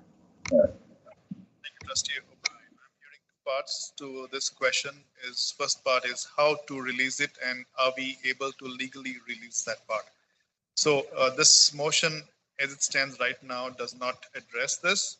So it will have to be an amendment to the motion on first subject to legal consideration or legal clearance. Trustee Agnew, what are your thoughts on that? How quickly? So, yeah, I guess that would be for you, Mr. Chair. I guess that would be my question: is how quickly we could get that information from legal. Yeah. So can we amend this motion to add the subject to clearance from legal, and the other part on how to release it could be, we could discuss with Ms. Swindon from communications, and maybe she could give us some ideas. Yeah, so if we were to think that, okay, so if we were to incorporate language in this tonight that would provide sort of a check mark or an okay from legal with that wording in it, we could pass this motion tonight. Then whoever it would be would reach out to legal to make sure. And then once we receive that okay from legal, we could go ahead and do that, as opposed to making an amendment to wait. You know what I mean? I just don't want to slow down the process if we don't have to. So if we can, if we can put that, if the wording is something like provided that our legal counsel, I'm not a lawyer, provided that, our legal counsel or our legal representation is okay with it, or whatever. Yes. Come up with way better wording than that, but. So we'll take a short, I'll ask trustees to stand at ease as we look at that wording. But before that, I'd like confirmation from Ms. Swindon on how we can go about that. So let's tackle one part and then go to the second one. Ms. Swindon, are you available for a question? Sure. Yes, Mr. Chair. Here is, should this motion pass and we are required to release the reports, what is the best suggested way? So my recommendation would be, I think what makes most sense is to add the two reports to the agenda packages for the July 26th and the July 28th and repost them. So that, because really, we never really pushed out any information about the trustee sanctions or about the code of conduct. Anybody who is aware of them is aware because they were keeping track of our board meetings, and they would have gone through the agenda package and seen that the reports were not there. So once we have, if this passes, I think that my best recommendation would be to just add them to the agenda packages, mark them as updated, and post them so that anybody checking those meeting minutes or the video, they'll see the full report there. I don't know if Director Kroll has any other suggestions. That would be mine. Swindon, let me just verify this trustee Agnew. Trustee Agnew, okay? Okay. So I should not be getting emails for the report. Just to be clear. I'm sorry, what was that? I should not be getting emails from people. I can't control what our stakeholders do. No, just make it clear. Communication. You may still get emails, Mr. Chair, but I do think that that's probably the most effective way to do that. That way they are directly correlated to those particular meetings where we had the discussion, so it's not complicated for people to find them if they're looking for them. So I think it makes sense, yeah. Thank you. Thank you, Ms. Swindon, for the suggestions. Trustee Agnew is agreeable to that. Now regarding the wording on the motion and the amendment for legal, Trustee Agnew, do you want to hold on for a second, or? Yeah. Fellow trustees are okay with us taking a moment, I think, so that we can come up with some language. Yes. So trustees, I will ask. Unless someone has some language, but you have some to suggest? Okay, Trustee Janata has some to suggest. Trustee Owen Janata, you have some language? Oh, geez. Sorry. Oh my gosh, I did that twice. I'm thinking something that reads like this. If the motion passes, it will be moved forward subject to the vetting and approval by our legal counsel. Okay. Can we, so this is going to be an amendment to the motion? Yes. Okay. So let me go around the table and ask trustees. Trustees, can this be a friendly amendment, adding wording for legal to to vet the process and give us the clearance to release.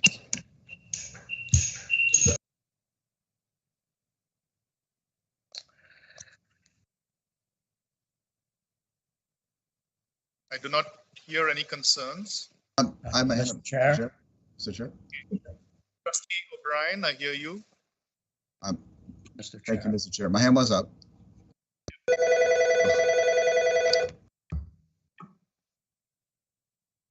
Mr. Chair, Yes, you have concerns of doing a friendly amendment? just I would like the friendly amendment. I'm just looking back to this trustee module, and it does mention leading up to an election period. If my fellow trustees would like to include that in the friendly amendment, especially in regards to releasing of information leading up to an election period. Again, that's the language right out of Oxford, so I would like to see that in the friendly amendment, Mr. Chair. That's okay. And if Trustee O'Hearn-Sonoda is okay with that. So Trustee O'Brien, the very fact that Sorry, Trustee O'Brien. Yes. So the very fact that we, can you hear me now? Yes, you're coming in and out. We are going to legal to seek an opinion of whether we can release the report. Legal will take everything into consideration and come back to us. Mr. Chair, I would just like it friendlier, even make it even friendlier. I wouldn't see it friendly without a friendly amendment unless that language about the election period is included. Thank you, Mr. Chair. Trustee O'Hearn-Sonoda. Hear you, Mr. Chair. And Trustee O'Brien, I completely understand where you're going here, but I do believe that if we send some to our legal counsel, it's their due diligence to look at every aspect to make sure they're not putting us in a bad light. So I don't really think we have to put it in, because then we'd have to put in every other thing they have to look at. So subject to the vetting and approval of legal counsel, I'm okay with that, to be honest with you. So Trustee O'Brien. So you're okay with, I'm sorry, Mr. Chair. Are you okay with this amendment as a friendly amendment? If not, we shall go to a formal amendment. I thought I heard Trustee O'Hearn-Sonoda say she's okay with adding my part. I could have heard wrong. Sorry, Trustee O'Brien. I just said, I think this covers it all. I think it's their due diligence of duty of care to take this and look at all different aspects, elections and everything else, and then come back to us. So I'm okay with the way it is right now. So Trustee O'Brien. So I would say that's also our job. So I don't see it as a friendly amendment. Thank you, Mr. Chair. So trustees, we do not have agreement for this being a friendly amendment. This will be an amendment. The first amendment, may I ask somebody to move the changes? Moved by Trustee O'Hearn-Sonoda. Yeah. I'll second Trustee Guzzo. So seconds it. Trustee O'Hearn-Sonoda, you have the floor to open up discussion on your amendment. No need for discussion. We can move forward. Thank you, Trustee O'Hearn-Sonoda. Just looking at my notes. So we have a couple of hands up on this amendment. We have Trustee Guzzo. You have your hand up. Just simply to say that I think the report with the simple blurb. Anyways, it's caught now in the amendment. I had my hand up quite a while ago, but that's okay. Thanks, Mr. Chair. Thank you, Trustee Guzzo. Trustee O'Brien, your hand is up for this amendment, or was it for something else which you spoke to?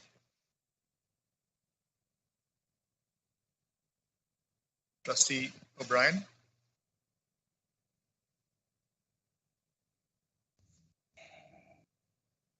Trustee O'Brien, your hand is up. Okay, we'll move on to Trustee DeRosa. Trustee DeRosa, your hand is up for this amendment. I was not going to support a friendly amendment. That's what my hand was up there for.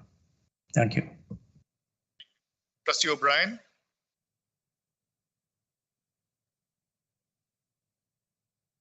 Trustee O'Brien. Okay, so since Trustee O'Brien has got a chance to speak to this, so seeing no other hands up, we shall vote on the amendment. As you see on your screens, trustees, the blue part is the amendment to the original motion. This amendment is moved by Trustee O'Hearn-Sonoda and seconded by Trustee Guzzo. Trustee O'Brien, how do you vote? Opposed to the amendment. Trustee DeRosa?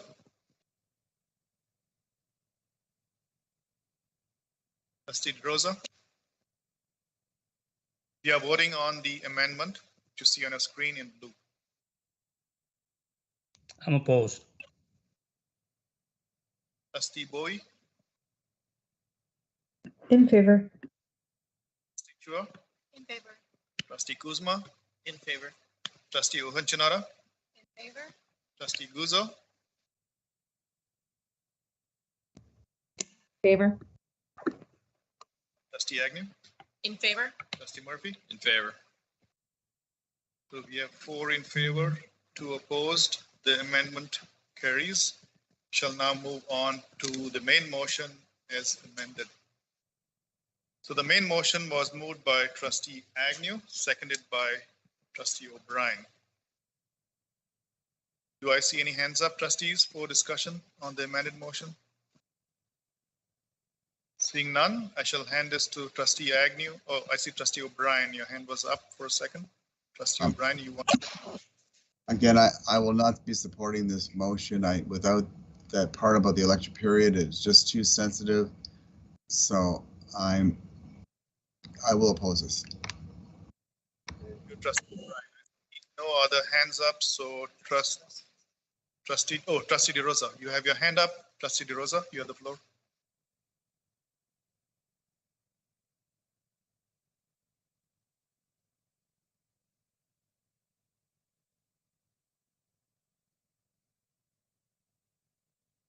Trustee DeRosa, are you there? I am, Mr. Chair, through you. Just a few words. I won't be supporting this motion because I've had a problem with the process right from the start. But the timing of it now concerns me even more. And we are in the middle of an election period, and I trust that my fellow trustees have all the good intentions in the world, but perception is reality. And unfortunately, that puts the board at risk, and it puts us individually at risk. So I will not be supporting this. Thank you. Thank you, Trustee DeRosa. I see no other hands up, so Trustee Agnew, you get to close discussion on your motion. Thank you, through you, Mr. Chair. I do, obviously this is my motion. I do support it. I support the amendment that's been made. I do believe that it will mitigate any risk that may come towards the board and to us.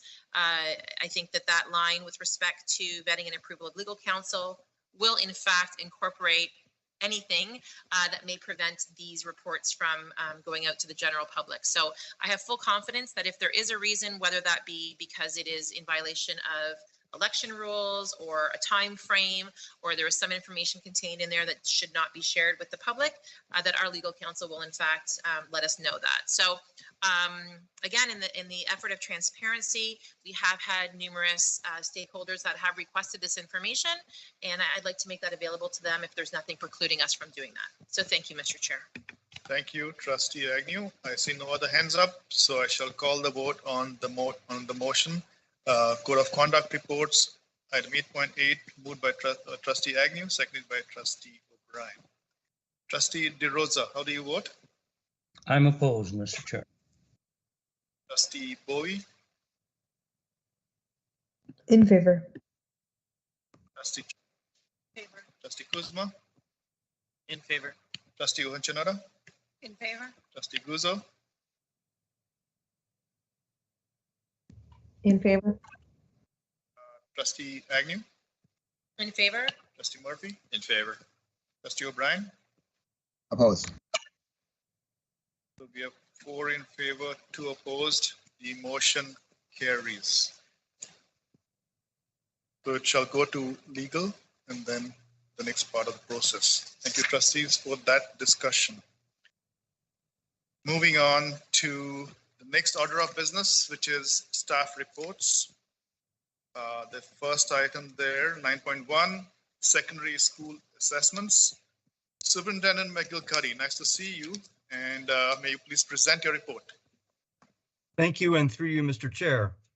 Presented for information is the report on secondary school assessment in response to Board Resolution number 29721. This report provides an update on final evaluation in secondary schools by department for the 2022-23 school year as recommended by subject councils in accordance with the ministry policy document, Growing Success, and as approved by senior administration. As you will see from the chart, every student over the course of their 4 or more years will be afforded the opportunity to demonstrate their learning, both in culminating activities and exams. Recognizing that of the students currently enrolled, only the grade 12s may have had the experience of writing an exam, and in that case in their grade 9 year, subject councils have been tasked with creating subject and course-specific resources and activities to be used throughout the fall term to prepare students for a successful exam writing experience in January and beyond. In Halton Catholic, affording students varied opportunities to demonstrate excellence in student achievement is but one expression of our moral imperative to ensure that every student is able to express the unique gifts and talents that God has given them. I'd like to take this opportunity to recognize the work of board and school staff in the secondary panel to ensure that students experience the broadest possible range of assessment and evaluation modalities in preparation for whatever pathway awaits them after graduation. I welcome questions at this time, Mr. Chair. We have questions. I see a couple of hands up. Vice Chair Agnew, you have your hands up. You have the floor. Great. Thank you, and through you, Mr. Chair, Superintendent McGillicuddy, I hope you've been well. Just a very quick question for you. And I think I've asked this in the past, but I just wanted to get some clarification. And so I know that the subject council do an excellent job, again, reviewing the needs of the students and how those assessments are going to be done and making those determinations. And I saw in the report the different people that are consulted in some of the decision making. I'm wondering what role the teachers have. How does that work, Superintendent McGillicuddy? So how do we elicit information from the teachers that are teaching those subjects to find out from them what they believe to be the best method of assessment, and how do we take their information into consideration in these decisions? Thank you. Thank you, Trustee Agnew, and through you, Mr. Chair. To begin with, department heads are teachers. They are not supervisory staff, so and they're teachers with a wealth of experience, and they work day to day in their departments with their fellow teachers who are teaching the courses. So when they come to subject council, they are bringing the wishes and the experiences of those students, of those teachers that they work with in their school buildings to those conversations. Thank you very much. Thank you, Vice Chair Agnew. On the speakers list, we have Trustee Ohonchanada. Trustee Ohonchanada, you have the floor. Thank you, and through you, Mr. Chair, to Superintendent McGillicuddy. Just very quickly, I know it's in the package, but sometimes we have audible learners. Can you just go through who sits on the subject council to make these determinations? That's really my quick question. Superintendent McGillicuddy. Thank you for the question, Trustee Zurnharnada. Sorry, I'm going to get, and through you, Mr. Chair. Each subject council is composed of a superintendent of education, a principal, a vice principal, and a department head in that subject area from each of the high schools across the region.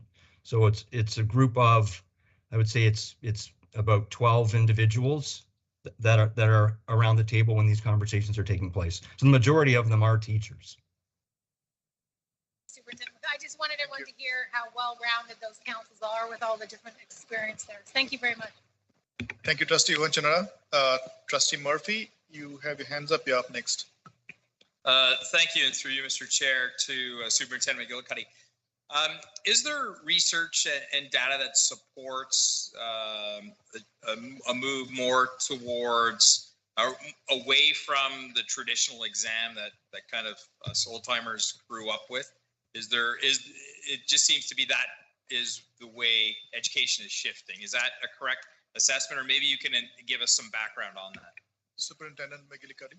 Well, certainly there's a wealth of research that's always being undertaken with respect to assessment and evaluation. And you are correct, Trustee Murphy, that over time there's been a recognition that a wider range of assessment types, moving away from strictly timed assessments using pencil and paper, has demonstrated that more students are able to demonstrate their learning across a wider range of activities. So that's one of the reasons why the culminating assessments were added to the final assessment programming. This is a process that took place at least 10 years ago or so. And certainly in terms of our outcomes for students, both in credit accumulation and in graduation rates, would support that having a wider range of modalities in your final assessment and evaluation supports student learning and programming for all pathways. Thank you, Trustee Murphy. You have a follow-up? I do, and I'm not sure if you can answer this. So it seems to be the case in secondary school and elementary school.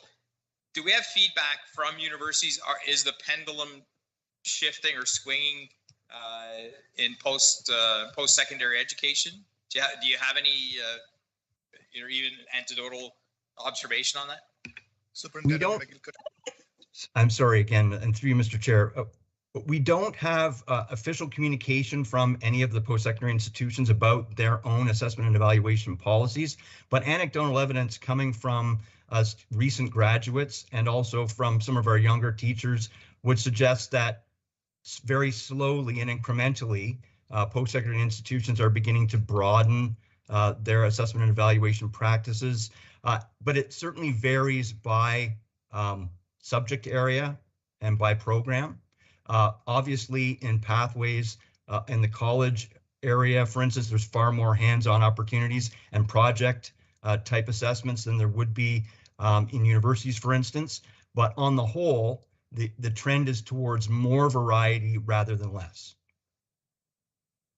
Thank you, Superintendent McGillicuddy. I do not see any hands up, so thank you for your report. Good to see you. Moving on to our next order of business, which is information item 10.1, student trustee update. Student trustees, please present your report. Thank you so much, Mr. Chair. So I will be talking about achieving in our student trustee update. So the student trustees are currently focusing on planning for student senate meetings and initiatives for the 2022 to 2023 academic school year. Currently, the student trustees are working with our school and board staff to run in-person student senate meetings throughout this school year.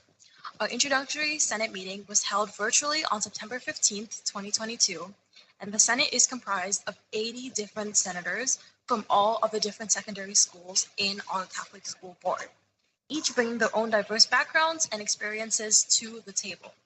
Senate applications for grade 9s are now open. There are 2 system senators positions for each school reserved for any incoming grade 9s, and once applications close, the student trustees will begin the process of selecting our grade 9 senators per school. In addition, we are seeking out senators to apply for the Executive Council of Senate in the positions of lead senator, media representative, and secretary. Many of our Catholic secondary schools are hosting a career and club fair, and SHISM, which is Specialist High Skills Majors, Advanced Placement, and International Baccalaureate or IB program showcases in their schools to allow our students to explore the possibilities and opportunities available to them in our secondary schools. One of the most common concerns heard from students as we begin the school year is some anxiety regarding the return of exams. With many students anticipating this change, students are seeking clarity on whether their courses will require exams, which we've already covered, as well as what support will be available to them to ensure that they succeed. Yes, as well. So to cover our believing section for the year, a high priority for us this year will be encouraging our Catholic value of charity and service to others. We look forward to going back to our in-person service events, which were much more common before the pandemic. And we're specifically looking to target this through our Catholic Faith and Action Committee, which will help to design and plan volunteer opportunities for our Senate and our secondary school students. As well, we have a long laundry list of other priorities for this year, which we will hopefully narrow down through our strategic vision at our next meeting. But from now, what we are hearing from students and what we envisioned for Senate this year include Indigenous education representation, amplifying student voice and student trustee governance, extending our ties to the elementary panel, social media, school visits, and increasing awareness, Constitution and Senate reform, equity inclusion, specifically putting a focus on amplifying diverse voices at the board level, long-term strategic planning for Senate, environmental sustainability, and student achievement and leadership. These priorities will inform the creation of our strategic committees for the year, which will occur at our next Senate meeting.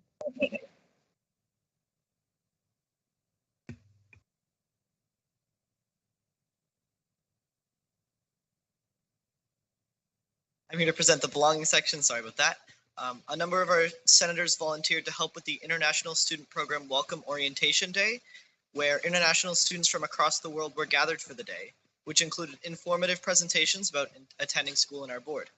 Our senators were there to help the students navigate the orientation, answer questions, and share their unique high school experiences in our board. Student trustees Chua and Bowie have been working with the Bullying Prevention and Awareness Committee, which held a meeting on September 15th. And while there's a general sense of relief that most students have returned to the pre-pandemic activities, some have expressed concerns of such a quick return, such as whether winter may bring back a resurgence in cases and transmission of COVID. School climate seems to be mostly returning to more normalcy than we've seen in the past 2 years, and students seem to be more engaged and comfortable in their school environments, with lesser reports of incidents related to bullying and discriminatory behavior. Thank you, student trustees. We have a couple of questions here. Trustee Ohanchanada, you have your hands up. You have the floor.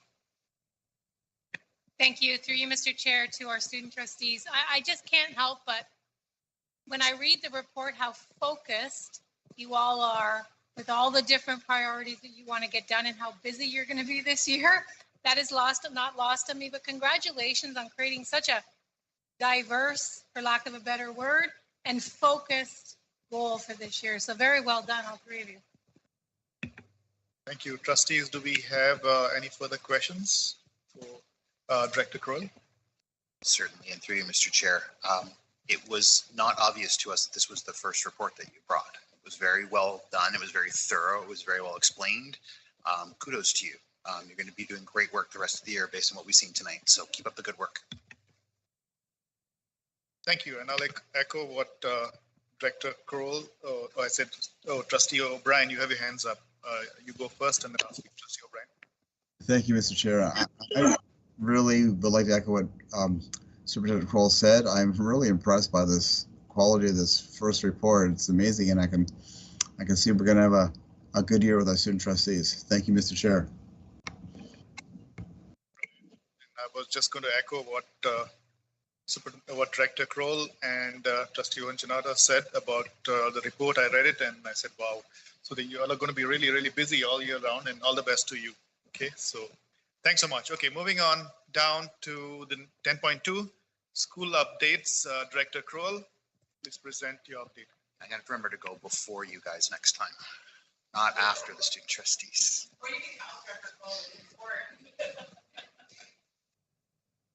Right. Good evening.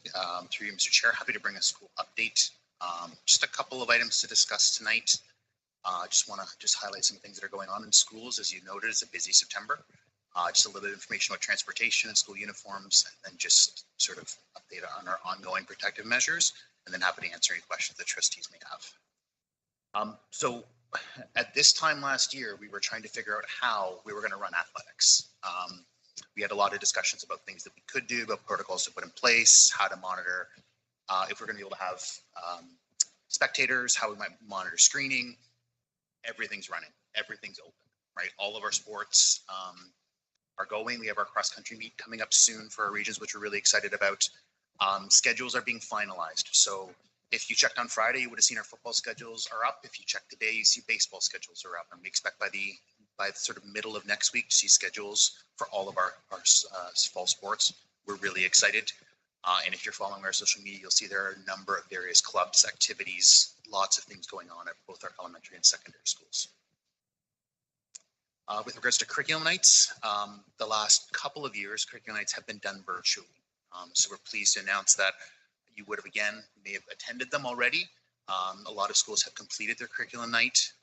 We tried as much as possible to make sure that if parents were unable to attend, that they were able to access the material that was covered. But happy to announce that those were done in person. And you would have seen lots of different ways in which schools did those through social media. And we'll still have them over the next week or two.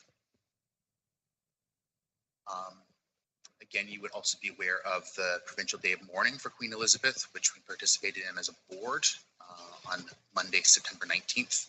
Schools had a moment of silent reflection around 1 o'clock, depending on how their daily schedule works out.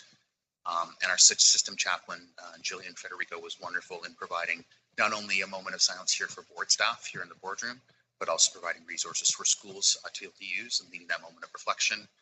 Our flags will be coming back up sort of tonight. So when you return to school tomorrow, if you're near one of our schools, you'll see that our flags will be back out of half-mast. With regards to transportation, we're continuing to work with Halton Student Transportation to keep an eye on our route cancellations.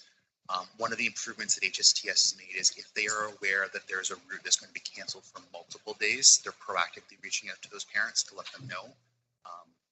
So if their driver is going to be absent for 2 or more days due to illness, HSTS is really working to try to make sure that parents are receiving that information ahead of time so they can make those plans.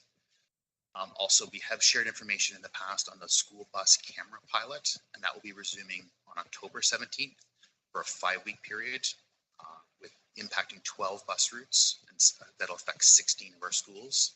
And we'll be sending information to those schools on September 29th, and then also to parents and guardians so they're aware that the pilot will be going on.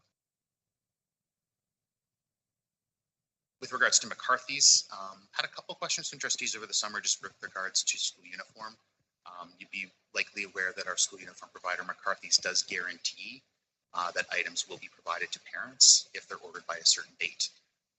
So our purchasing manager, Dan Kalsick, was very good at sort of working through with McCarthy's, keeping an eye on the numbers of those things that went on back order. And they've followed up with us that anything that was ordered before August 7th, as they've committed to, was delivered on time. Just to note the ongoing protective measures that are there. Staff and students are continued to ask to self-screen every day, to wear masks where physical distancing is challenging, that we've continued to invest in place HEPA units in all of our learning environments in both elementary and secondary schools. And we have lots of rapid antigen tests available to support symptomatic testing for staff, students, and children. Happy to answer any questions that trustees may have. Thank you, Director Kroll. We have a speakers list. We have Trustee Guzzo, Trustee O'Brien, Trustee Murphy, Vice Chair Agnew, and Trustee Wanchanoda. Trustee Guzzo, you have the floor. Thank you through you, Mr. Chair. Thank you, Director Kroll, for your update. I just one quick question, and I appreciate that that we had a moment of silence and that the flags were lowered half-mast. I'm wondering though, for those groups that felt that all of the coverage with the Queen's death, it being triggering and the effect of colonization, etc., if we did anything to ensure that students that were impacted by any of all of the attention that has gone through, if there was any supports offered within our school to deal with those. Sure. We were, through you, Mr. Chair, we were careful with our messaging out to schools to make sure that there's an understanding that the passing of the Queen will have different effects on different people based on their experiences. We asked schools to be thoughtful about the ways in which they did the moment of silence. They certainly would, if a student felt that they were uncomfortable participating in the moment of silence, they would certainly be accommodated. We could also let parents know ahead of time so they could let us know if they felt that their own student might struggle or prefer not to participate in the moment of silence. Thank you. Trustee Guzzo, you have a follow-up? Not at this moment, thank you. Trustee O'Brien, you're up next. You have the floor. Thank you, through Mr. Chair, to Superintendent Kroll. Superintendent Kroll, thanks for a very good report. Can you speak a little bit to the bus cancellation of routes and factors attributing to that and what's being done?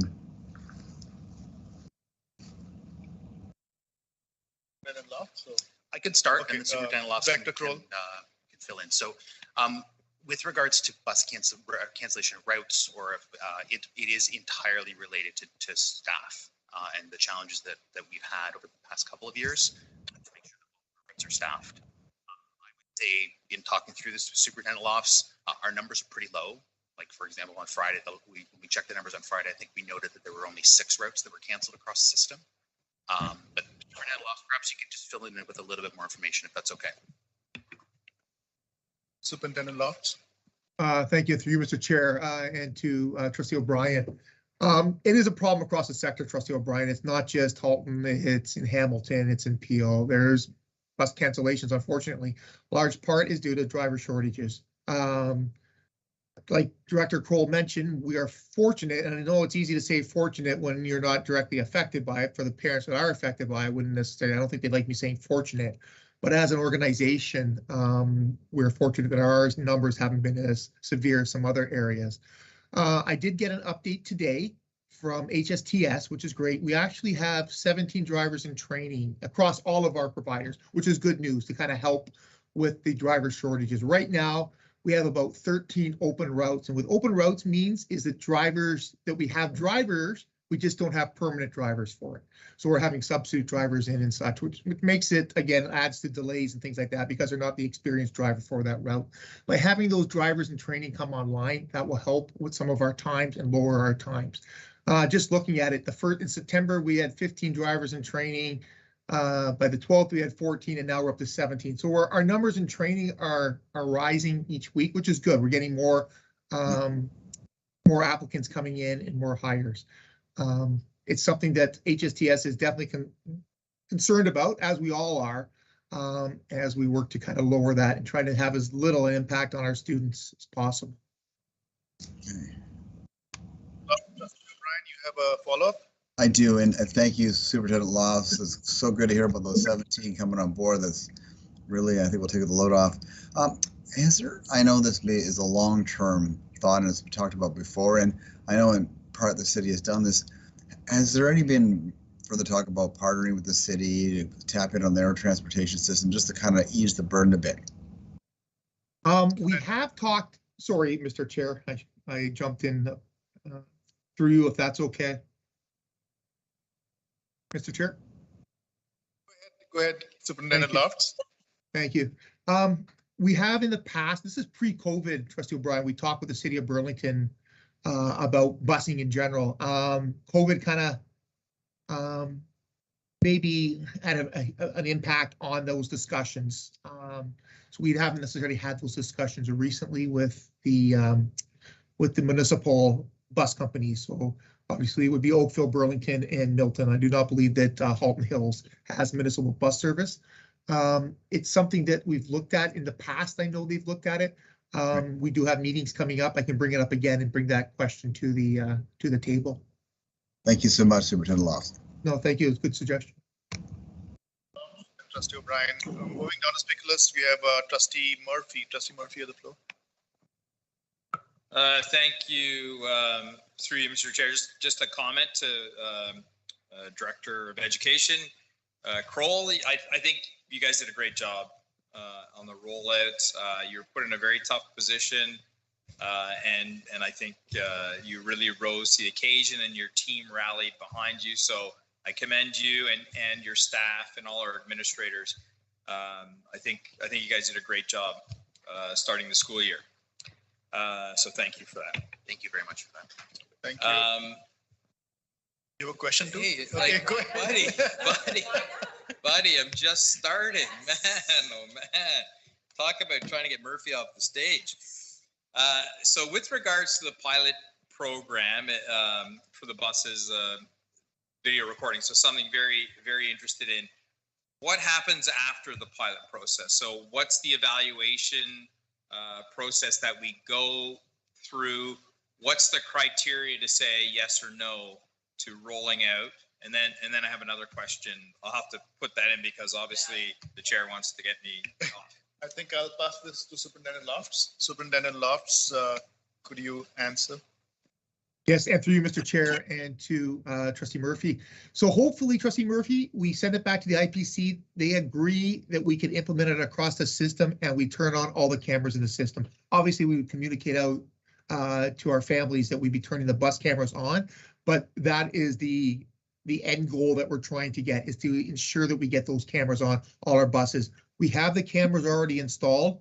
We just have to be able to turn them on. And once we have successfully completed the remaining 5 weeks or so from our pilot project, we're hoping to get this final sign off from the IPC, and then we can turn on all our cameras.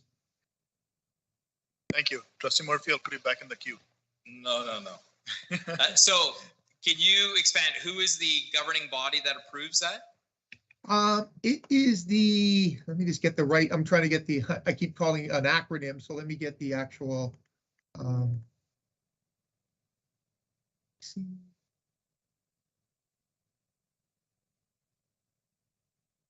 Commission? Can I come back to you, Trustee Murphy, if that's okay? I'll just want to get the right acronym, that's all. I can say it, but I want to get the actual wording, so.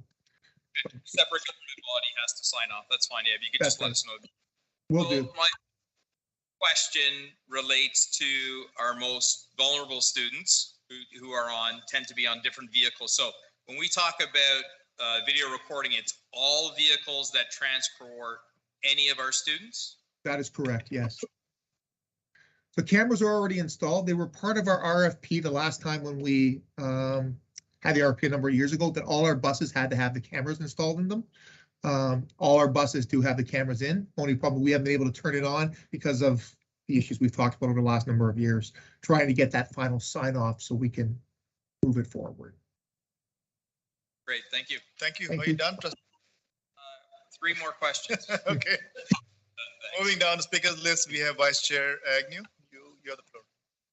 You can use one of my questions if you need to, Trustee Murphy. Just a comment. I don't actually have any questions, but just a comment. Sorry, I'm trying to get my camera on. Not that you all need to see me, but I had the privilege of attending a tournament at St. Thomas Aquinas last Friday for volleyball. And I have to say that it was fantastic, that it was so nice to be back in a building with everybody there. The students were excited. The staff was excited. We had representatives from a ton of different schools there. It was just buzzing. The gym was packed. And I haven't seen that in a number of years. And everybody was so excited. It was so well organized. You could tell the enthusiasm to want to do that. I was hearing from the referees about how excited they were to have this opportunity. And so, just again, a kudos to staff for recognizing that is important, that we need to, get these students back, and doing such a tremendous job. And I think I haven't been able to attend a lot of sports events so far this year, but that one certainly was excellent, and a great indication of, how the school year is going to be. So thank you to everybody that's getting our students back into action. Thank you, Vice Chair Agnew. On the speakers list, we have Trustee Ohonchanara, Trustee Chua, and Trustee Guza. Trustee Ohonchanara, you. Thank you. Through you, Mr. Chair, to Director of Education, Mr. Kroll. Just a quick question about our cadence. Are we speaking with Public Health weekly, monthly at all? A little update on that. Sure. And I'm going to actually ask Superintendent Bakait if she's able to help us with that conversation. Thank you, and through you, Mr. Chair. Can you hear me, Trustee O'Hearn-Zanotta? Okay, so currently we're meeting once a month. So we've transitioned from every single week to once a month, and that will just be monitoring that depending on how things evolve with the situation. But things look promising, so we continue to meet and discuss any items that come forward. Thank you, Trustee Ohonchanara. You have a follow-up? Okay, thank you. Trustee Chua, you are up next. You have the floor. Thank you, Mr. Chair. Through you to Director of Education Kroll. I would just like to echo what everyone is saying. Being a student in our schools, honestly, the spirit has been way up. Recently, we've had a football game from my school, St. Francis Xavier, with 7 fan buses. over 1/4 of the school went. It was super fun. Bringing back that school spirit, bringing back that fun after 2 years of losing it is something we really need, and I'm so glad that it's coming back.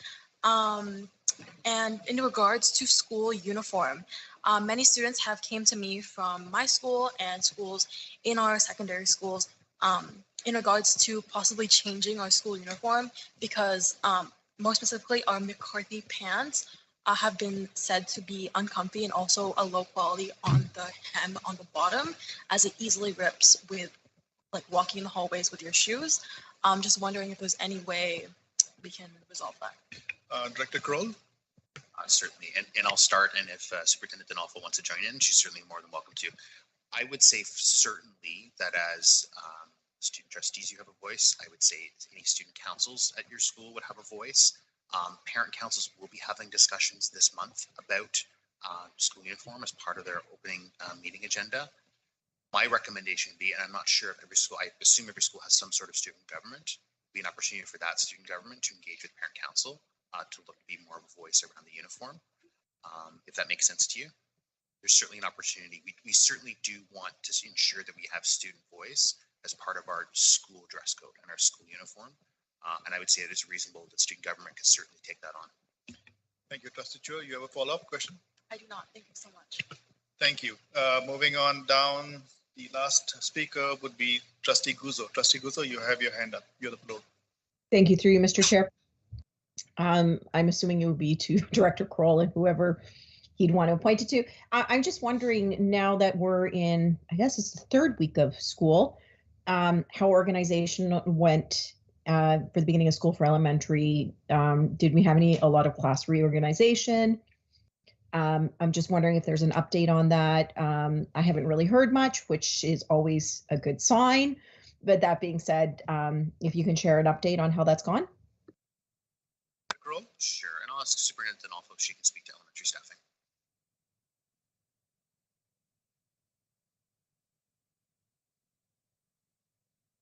Thank you, and through you, Mr. Chair, to Trustee Guzzo.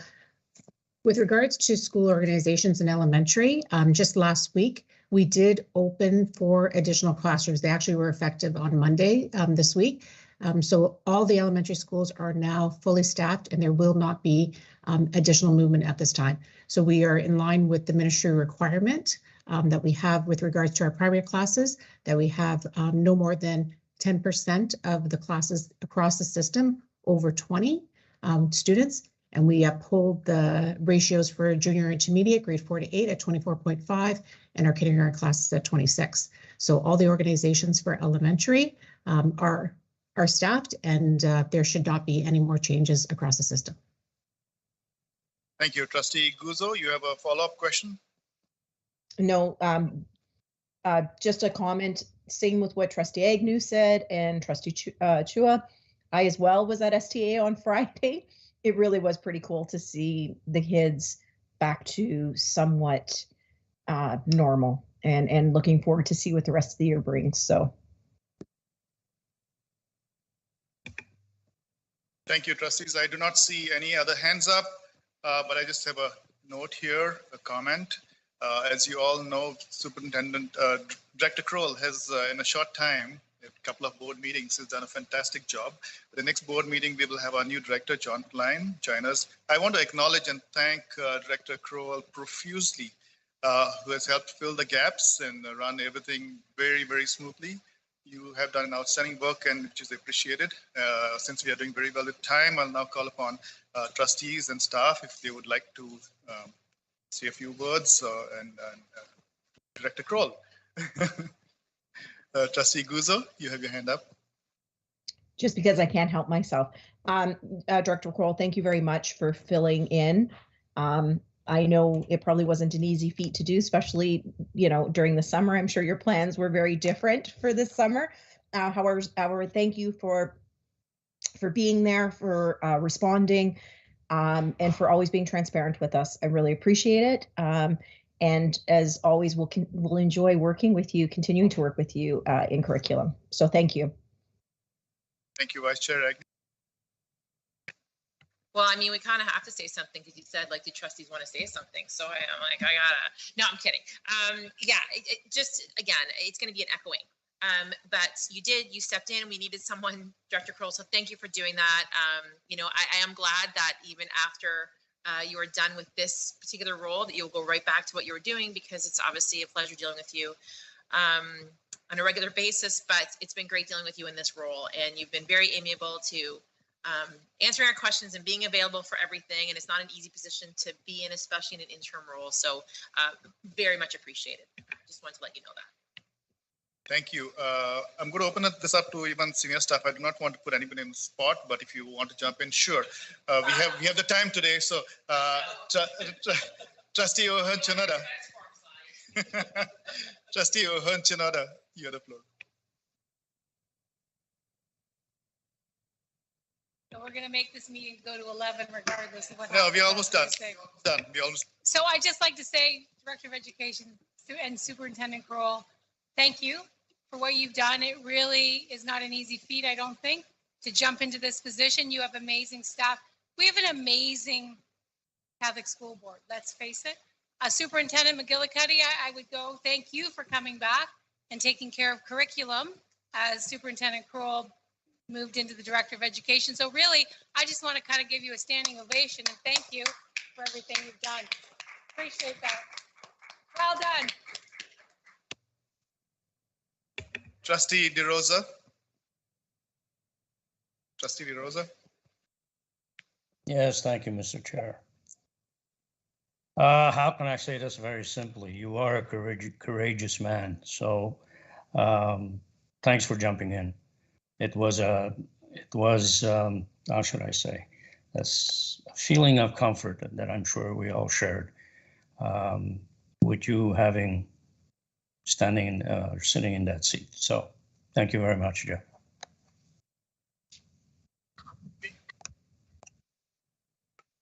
Thank you, Mr. Chair. Director Kroll, again, a pleasure to work with you as always, as has been our experience when you were in the SO role.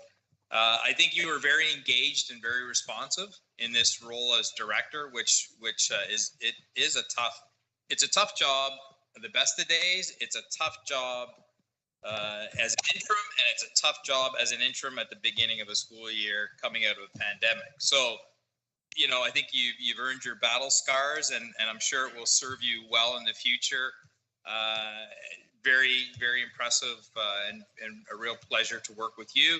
And I can only imagine that you were able to do that through the support of your staff, which are always team players and engaged, and we really do have a great community. So thank you to everyone. Thank you, Trustee Murphy. Trustee Kuzma. Trustee Kuzma, you're the floor. Thank you, and through you, Mr. Chair. So first, I just wanted to say thank you so much for everything you've done. As a new student trustee, for me and Ari at least, you've been super welcoming, super helpful. And I know along with all your other responsibilities, you've taken the time to be there for us if we've needed it. And I just wanted to thank you so much for all of that. Thank you, Trustee Kuzma. Trustee Chua.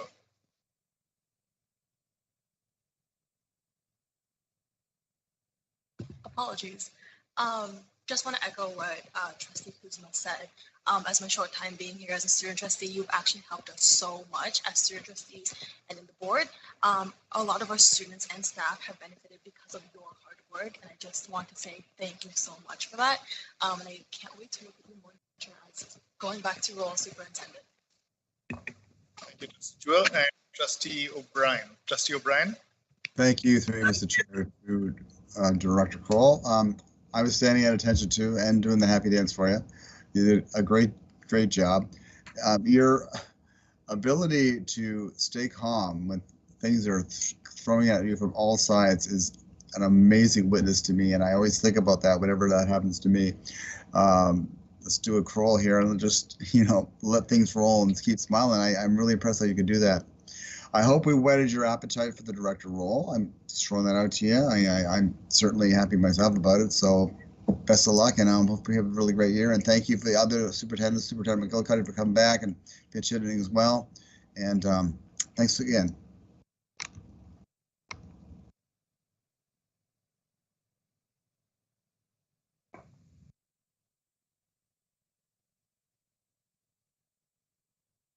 Hero? You have Yeah, your hand up. Thank you, Mr. Chair. To Jeff, if I can call you that, thank you for your leadership. I know these 2 months, it's quite a transition, a lot of decision making, and I know in speaking on behalf of all of my colleagues on senior staff, you've been purposeful and intentional in seeking us all out for our thoughts and our opinions and valuing all of us in our decision making. So thank you so much for your leadership these past 2 months, as I said, and to Superintendent McGillicuddy, the same. Thank you for stepping in the role and continuing to work with us in a very collaborative and collegial manner. So to both of you, thank you and congratulations, and good luck in your transition back to previous roles. And Director Crowell. Yeah, I'll take the last word. If you know me at all, that was tough to sit, very uncomfortable. But it would be like, for me to be able to take credit for any of that would be taking credit for all of our staff. Staff have done an amazing job this year to ensure schools are ready, schools are safe, that our teaching staff is present and engaged with our students, the leadership from our senior admin team, all of our managers and senior managers, all of our support staff, our communications department, facilities. I could go on and on. So I will take the credit on behalf of the system for the wonderful job that we've done collectively. And the senior staff, thanks for all of the support. I think I've asked each of you individually 50 questions about what you do in your role. And trustees, lastly, thank you for the support. Thanks for the conversations that we've had, and look forward to continuing to work with you. So thanks. We can end this now, please. Thank you, Director Crowell. That was great. All the best to you. And moving down to the next information item now is a construction report. Superintendent Merrick, will you present the construction report?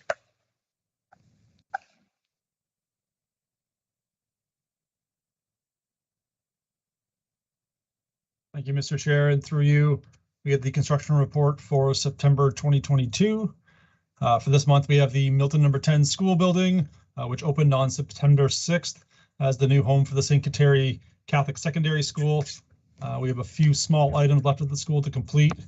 We have some architectural features, mainly in the atrium, and then we also have some landscaping around the outside to complete, as well as some deficiencies throughout the school that will complete over September and October. But the school is open, it's ready for students. Students are there now and substantially complete. So it's great to see a new building open and a new home for our secondary school students in Milton. I wanted to thank a number of folks who worked on the project. First and foremost, the workers and skilled trades that got the job done safely and on time, and then as well as our consultants and our professionals that worked in the design and coordination of the project, and then our internal staff as well. We had a small army of custodial crew there on Labor Day weekend, getting the school cleaned up and ready to go for students and staff. So thank you to them, and as well as our construction team and our planning team that worked through the past several years to bring this project to fruition. So happy to take any questions from trustees on Milton 10 as part of this construction report tonight. And Merrick, we have Trustee Murphy. To hand up, Trustee Murphy, the floor. Thank you. I'll just make a comment and no questions because the chair tends to be a bit antsy when I have the microphone. Thank you so much, Superintendent Merrick and your team.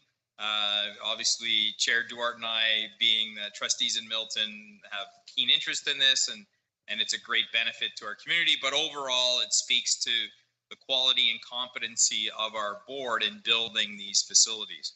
Our schools are beautiful, they're modern, they're well designed, they're well built, and they're functional, and they serve as community spaces for after school programs and sports and what have you. So thank you for all your hard work. I know it wasn't easy during COVID, shortage of materials, shortage of laborers. The funding challenges are there still and increased.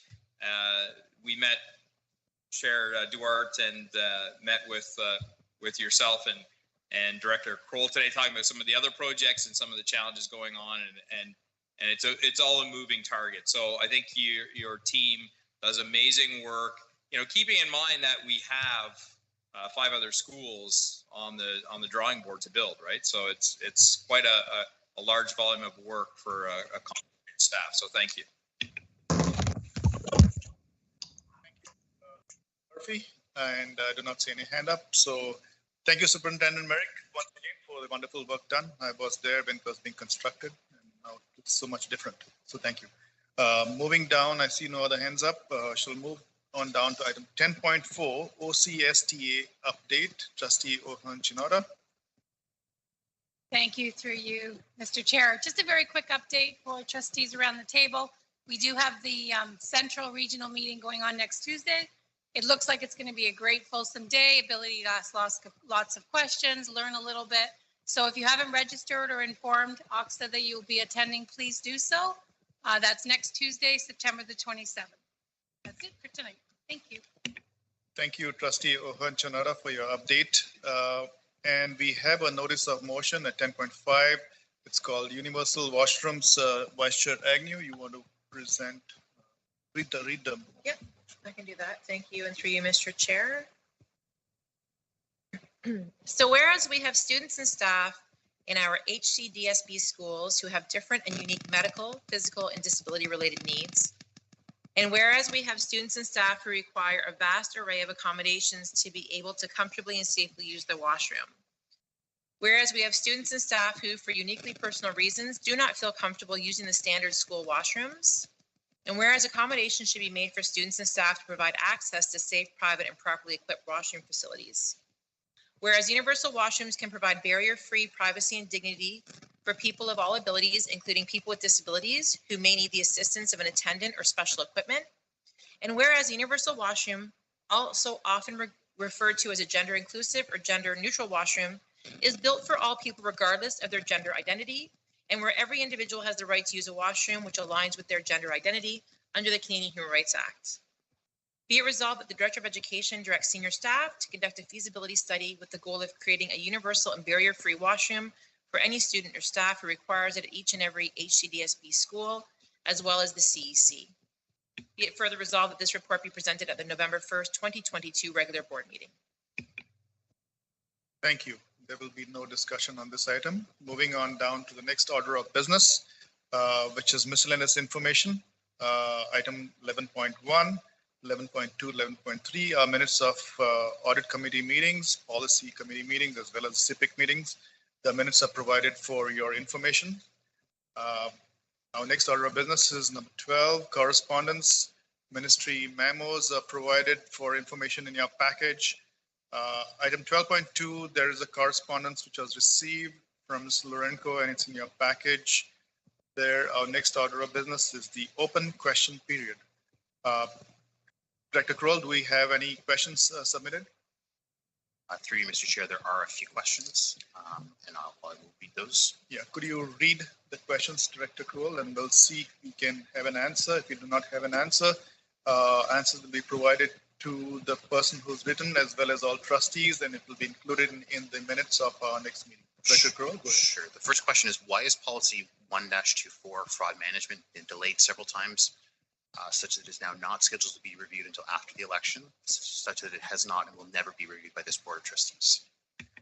Do we have an answer for that, Director Kroll? Hold on, I didn't okay. I got to finish. Oh, sorry. Okay. You were quick on the mic. Policies are due to be reviewed in a 3-year cycle, but policy 1-24 fraud management has been delayed at least twice since the original plan review date of February 2021. It's now scheduled to be reviewed almost 2 years past that original date. Why does the review of this policy continue to be delayed? With an annual budget of $500 million of public funds, why is the board not taking fraud and safeguarding of public assets seriously enough to at least have this policy reviewed at the regular 3-year interval? With regards to a response, we certainly take fraud and safeguarding public assets seriously. With regards to the specific policy, I wouldn't be able to speak to that, but I'm happy to review that with the chair of the policy committee to provide a response. Thank you, Director Kroll. We have another question. We do. Go ahead. Questions are related to, so first question, what has been the annual cost of providing free menstrual products in our schools for each of the past 2 years? Trustees may recall that there was a board motion to provide free menstrual products in our schools.